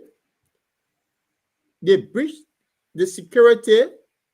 They paid the driver of this woman that would take care of your family. The driver, the night of before he left you, a little bit something weird, but they had a documentary on this driver. Yeah. And not killing this woman by a car accident. The reason why I'm saying this, we're in a dangerous time. You know, the situation that's in the Ukraine, the situation that's in the Middle East. Liberia stands close with one of the biggest person in the world. And you have a security service that whether they are not paid, they're not loyal to the job they're doing, and the president hosting a function and they're accepting bribe. This is something that should be concerning to all Liberia. We shouldn't look at because, it's because we are just nation of beggars. That's my point on the. Is that the thing that the president now, his office receive huge budget? It's a stamp that the local aid to pay these guys, and then these people sign paper. Because if you do such a thing, that means you're not only get sacked, but you'll find yourself in jail compound. They have to be straight with it. What your take, Phoebe? Oh yeah, I know. I agree. You know, when you take up certain profession, there are certain responsibilities that go with it. So you have to, regardless of what, you have to be able to live by those principles. You know, well, in totality, that one of the reasons why they didn't become a security. And, you know, at some point when I was growing up, I said when I get big, I will join the army. But at some point, I said no, I can't be no security. That the war means scary. No, not a war per se, but I mean, when you just look at it, just what you were saying, and you know. You take the president children out for whatever, they having fun time. After work, you gotta get on motorbike or some kind of taxi to go home. You go home. So you gotta find a way. You wake up in the morning, you see the president having very good time and enjoying all the luxuries of life. Your children are in school. Your landlord pull you up for rent. Your wife's sick, you're not able to cater to her. You know, those basic things that you can't afford, you know, at a certain point. But you just saying, yes, sir, chief. Yes, sir, chief. So I look at that and say, no, I can't be no security. that have put that whole military, stuff aside and focus on something else. But it's a whole package that we have to look at. And at that level, you also, if you sign up to be a security, there are certain things you have to uphold high. And you can't be seen as compromising your position for tips. That is, to me, it's out of order. Regardless of whether you pay well or not. For me, already dismissal for that at that level. You can't stay there. And, there should be. And I'm sure that the ethical code that they sign before even sending to that, and know that they're not supposed to do that. Because you make the office of the president or whoever you are protecting vulnerable. That anybody can penetrate you for no little change. And it's something that I've actually been ongoing for a long time. And I knew about that from Madam Salif time. I knew that people that clearly told me that at one point that I was foreign ministry place, security will be begging them for small money, And I said, then the country is in a mess.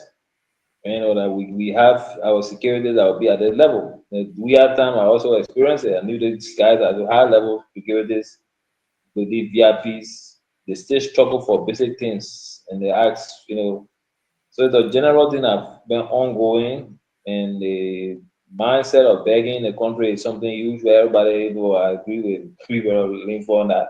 That mindset is there. The people will always reach out to ask for things, whether they need it or not, whether they're in position or not, they will still reach out. But at a certain level, you gotta know where, you gotta know how to do it, who to do it to, and when to do it. We all have needs, but you can't do that a function of called by the president. You can't do that. You don't even know who you're talking to. Right. But then you go and ask for help. Or please give me this. You don't know who you're talking to. You can be talking to somebody that are very close to the president that will say, then we in danger. You be talking to an enemy of the president that say, then we can use this person to get at the president. So that's my point. Yeah. So you can't do that. So what is the solution? Should higher pay? Because the thing is, nobody can even guarantee that paying the man $1 million will make him to start begging if he's a natural beggar. So from one, I agree. What I said earlier is a full package. Gotta look at the root cause. The systemic culture of begging. We can't undo that. Because that one is something that was part of us. Right now, Christmas coming. Everybody now sending you message about Christmas on you. That's a general stuff. So even if somebody get money, they still want you to get them Christmas. Yeah. So we can't undo that. You got something in your pocket, man. Like you just step or borrow your friend's shoe, a friend clothes to go out with kids. Even at big people say do that. People go and borrow clothes with a friend to go out. I like your hair. Let me use it. Those are normal things that you will see ongoing regardless of what. But at a certain point, you have to, when somebody work at a certain level, their pay package has to be convincing enough to know that they stand to lose this. If they may know that working at this level, if I screw up on this job, I lost benefit of my children going to school probably the government is paying my children fees. I don't have to worry about school fees.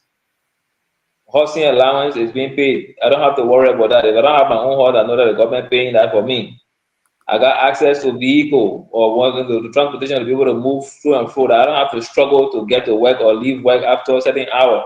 I got access to medical insurance so that when me or any of my relatives sick, I don't have to worry about whether the bills will be paid. These are packages that that I have. That once I do this job diligently and with all honesty, I tend to enjoy this for probably the rest of my life being here until I retire. Even if I retire, I got a very good retirement package. So you know that there's something to hold on to. So your integrity to some point will be guided by the benefit that tied to the job. So integrity don't fall from the sky. There are things that will make your integrity to be intact. Everybody got talking a price tag on their head. And when you reach a certain point, you know that, look, at this stage, integrity can pay my children's school fee. So I'd rather take this and let integrity wait. But when you know that your job is paying your children's school fees, you say, no, I got to uphold my integrity because my children's school fees is also depending on this integrity. So it's just all because it's stuff that we have to look at and how to solve it. You know, let's talk so and talk so again. Let me come back to that. It's the kind of culture that we have. In Europe, yeah, I don't know about other European countries, but in Norway, yeah, you can't credit from anybody. You can't be broke. You go to somebody and say, "Well, credit me." Like, bro, we can't do it. You can't beg your friend, say, "Give me this." It's just not possible. So, you know, that culture will get like, bro, when somebody will come and they want to act big.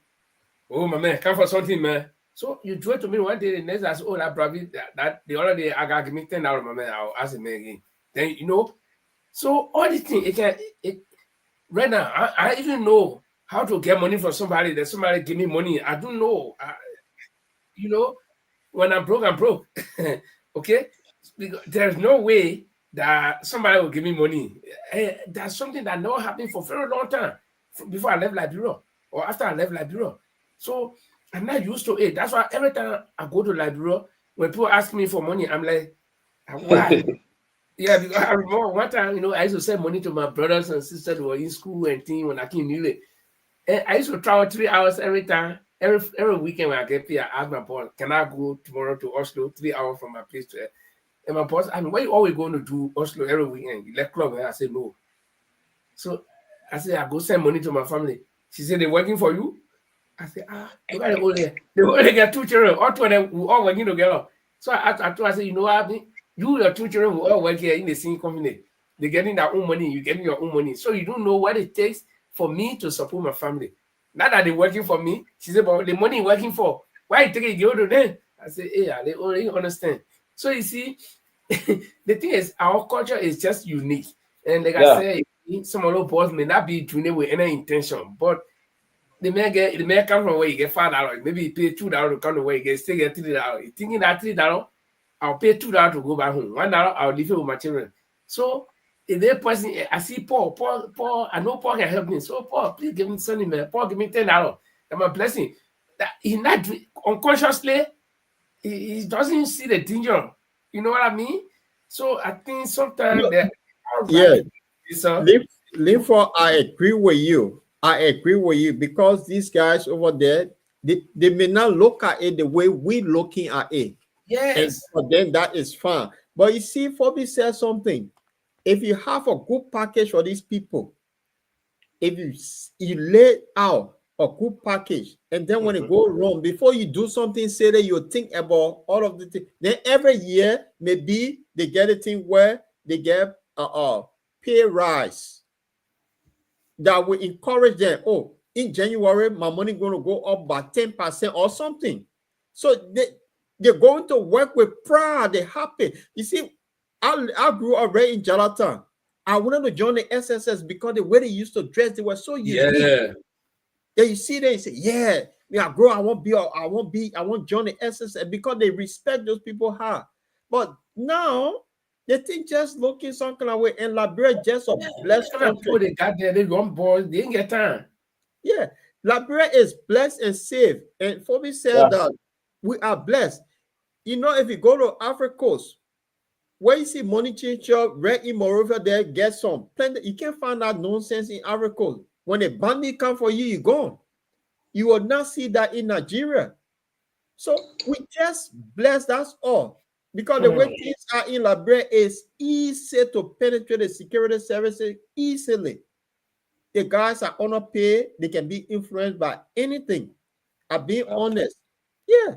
So but the bottom line is like we're all saying we are blessed. I mean, this is a country that came from war. We had it disarmed, but the disarmament is questionable for me. Stay in my own view because nobody knew the exact number of armed. In our country, we have different warring factions, and I don't know. So that a country, you know, when I used to hear people talk about armed robbery, like, I mean, for me, I thought it was normal. You know, it was normal. A country that coming from war, we should be having highway piracy, where people hijack whole group and carry them, take their hostage. But Liberia, we are very good people. Let me tell you, I gave us credit. There are countries in the world where they have never even fired one bullet to say they're fighting war, but the crime rate is very high. But this is a country where all the young people were armed, and then they saw war, they saw violence, and then all of a sudden you say you disarm them, and then you did nothing for them. in return. They are all in the community roaming around. Then we make them laughing stock. In fact, we provoke them. Oh, you're fighting war, you rebel. These people could regain and be very dangerous. But Liberia, we are blessed, we are good people, and that's why our leaders should take advantage of our goodness to really provide the incentives that will make our future generation to not even be doing drugs.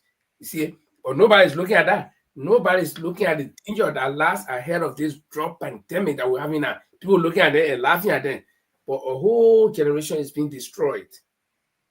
Yeah. People will literally import green power to Liberia. Trust me. Right. Yeah. Okay. We've been here for a while now, Phoebe. I want to ask you this question. I don't know if you'll be available because we don't have the time. The budget the UP government came up with their agenda for developmental. Yeah. They gave it good name for 5 years. Yeah, for the next 5 years, they'll raise 1 year, they do nothing. Up to $4 billion. $4 billion, not small thing. That means Liberia we could be looking at the next Singapore in the next 5 years, the way things are. So on Tuesday next week, when we're back here, we want to dive into it because they think they wanted to all this beautiful thing. They made a proposal, but in that the document does not tell all how are they going to generate all of this money. The how is not there. That's the missing part of the how.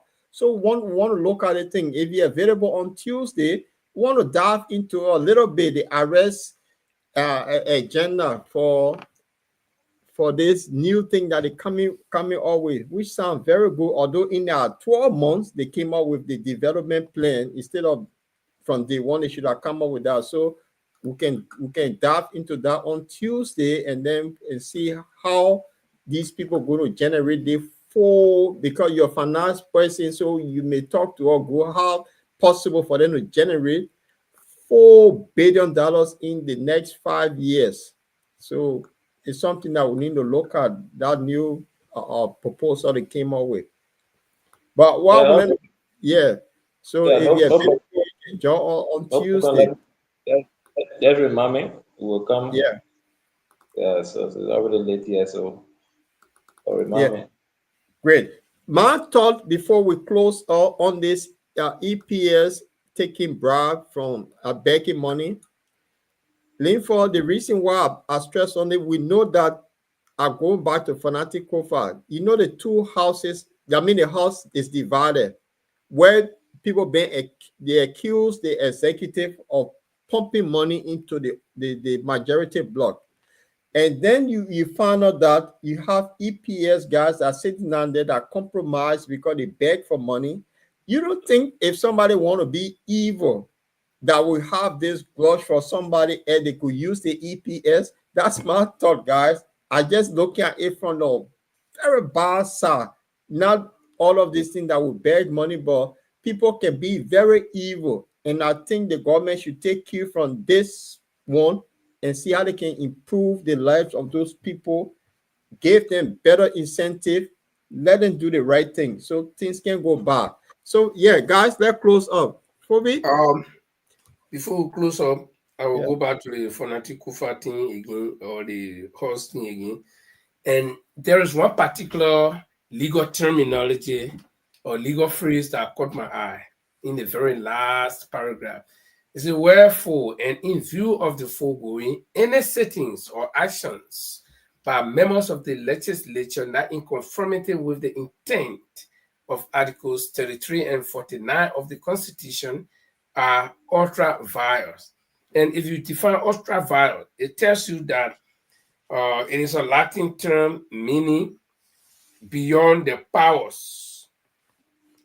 Action beyond the power, describes action taken by a government body or a corporation that exceed the scope of power given to them. So you see, people are saying that the Supreme Court did not give a definitive position, but they are saying that any action or any settings that was taken by members of the legislature, that referring to the majority group, is ultra violent. It's beyond what they're supposed to do. But anyway, I will leave it right there. I hope also my these legal terminologies can be applied. They can be properly defined and applied to this situation. But I still believe that Fernando Kova is not yet out. He knows how to play his games well. What the people in the house, this is not strange to them. They can receive legal bribe, which is lobbying. If is still solid enough to lobby, he can reduce that 43, and all he needs to do get back Sir Joseph. The way Georgia want to talk to Sir Joseph or UP people, if Sir Joseph can drop out of Fernando Kova, then the very majority will have no head.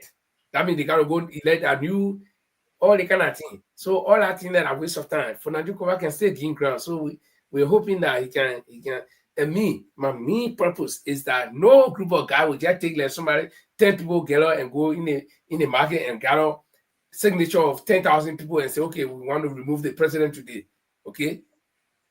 Without due process, but because we get majority on our side. So at a certain point, we have to put end to some of these things because we can't continue to let it happen.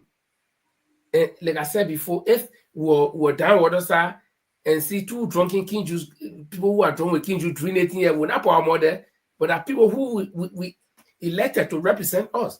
When they do all of these things, and everything that they do will not benefit any citizen.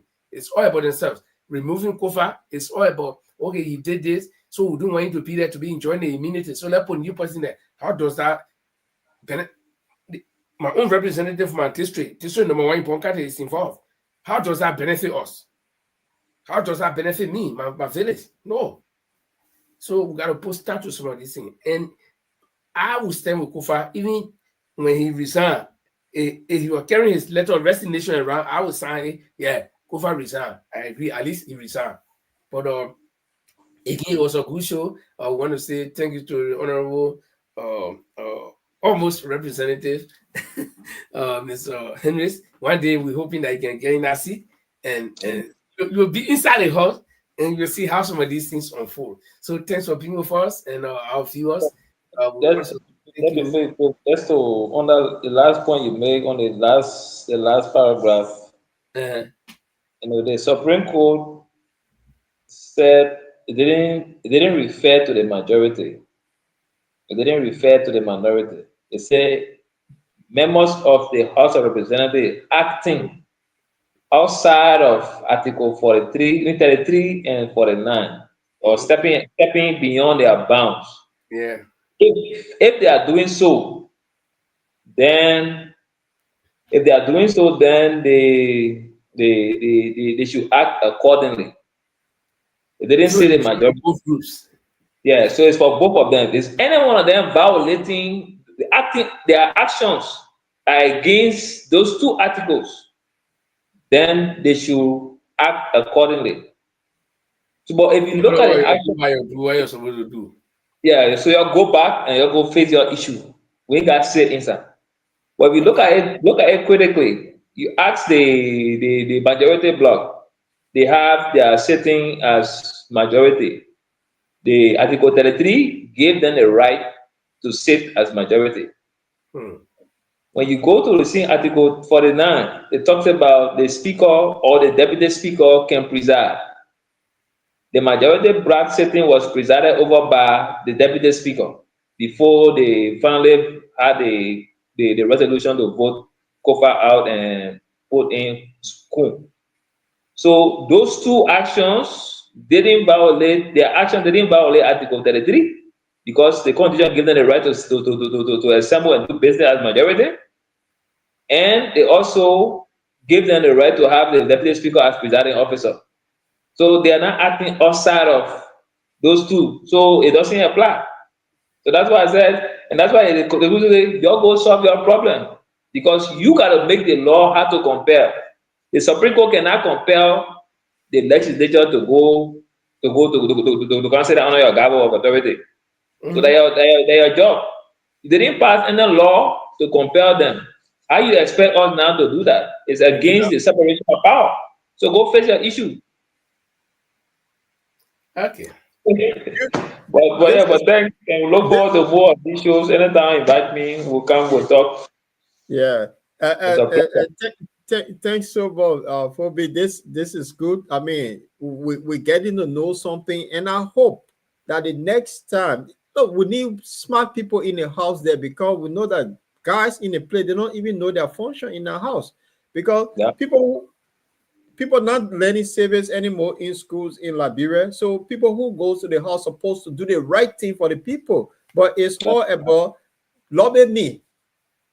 Yeah, my pocket before, then I come on your side, which is wrong. Yeah. So we hope that you get in there one day, but let's have you back here to dive into this beautiful, ambitious developmental agenda that the UP government has set for the next 5 years, which it looks very hopeful. And when that happens, I mean, I'm going to pack my bed to go live Liberia, because I know it'll be the new Singapore on the continent. So they have to convince or to tell us how they're going to do it. If the how is not there, and that's my worry with the big thing that, I'm going to build this big skyscraper. I don't tell you how would I build it, and that's alone. So we need to look at our budget next week. We'll get back to you, and thanks for being with us tonight. You were fascinating. Always when you always come firing. So it was good. But I know Speaker Fanatic Kofa, he's going to go from the day the thing started. I said it on this program. He's not going to survive. I will go with him. I will go down with him. Yeah, he's not going to survive as long as the big hands are in it. The Supreme Court, they were able to solve this thing, but they play smart. And the way they play smart, and I will tell you, the same thing happened to the CPP. The Supreme Court knew the truth. They played the same way and just went the same way. So the Supreme Court are very clever. They know exactly what they're doing. So they didn't save Fanatic Kofa. They just dump him into the deep end, go into the lion den. Those guys will eat you up. That's how it looked like. He's not going to survive. For him to survive, the Pontius Pilate thing. Yeah. Watch your hand. Watch your hand. That's what they do with him. Okay, Mr. You were great to be here. Yeah, it was great to be here. Thanks a lot. And this is how I would like to take all of you home on the show this evening. The song is called The Liberian Proud.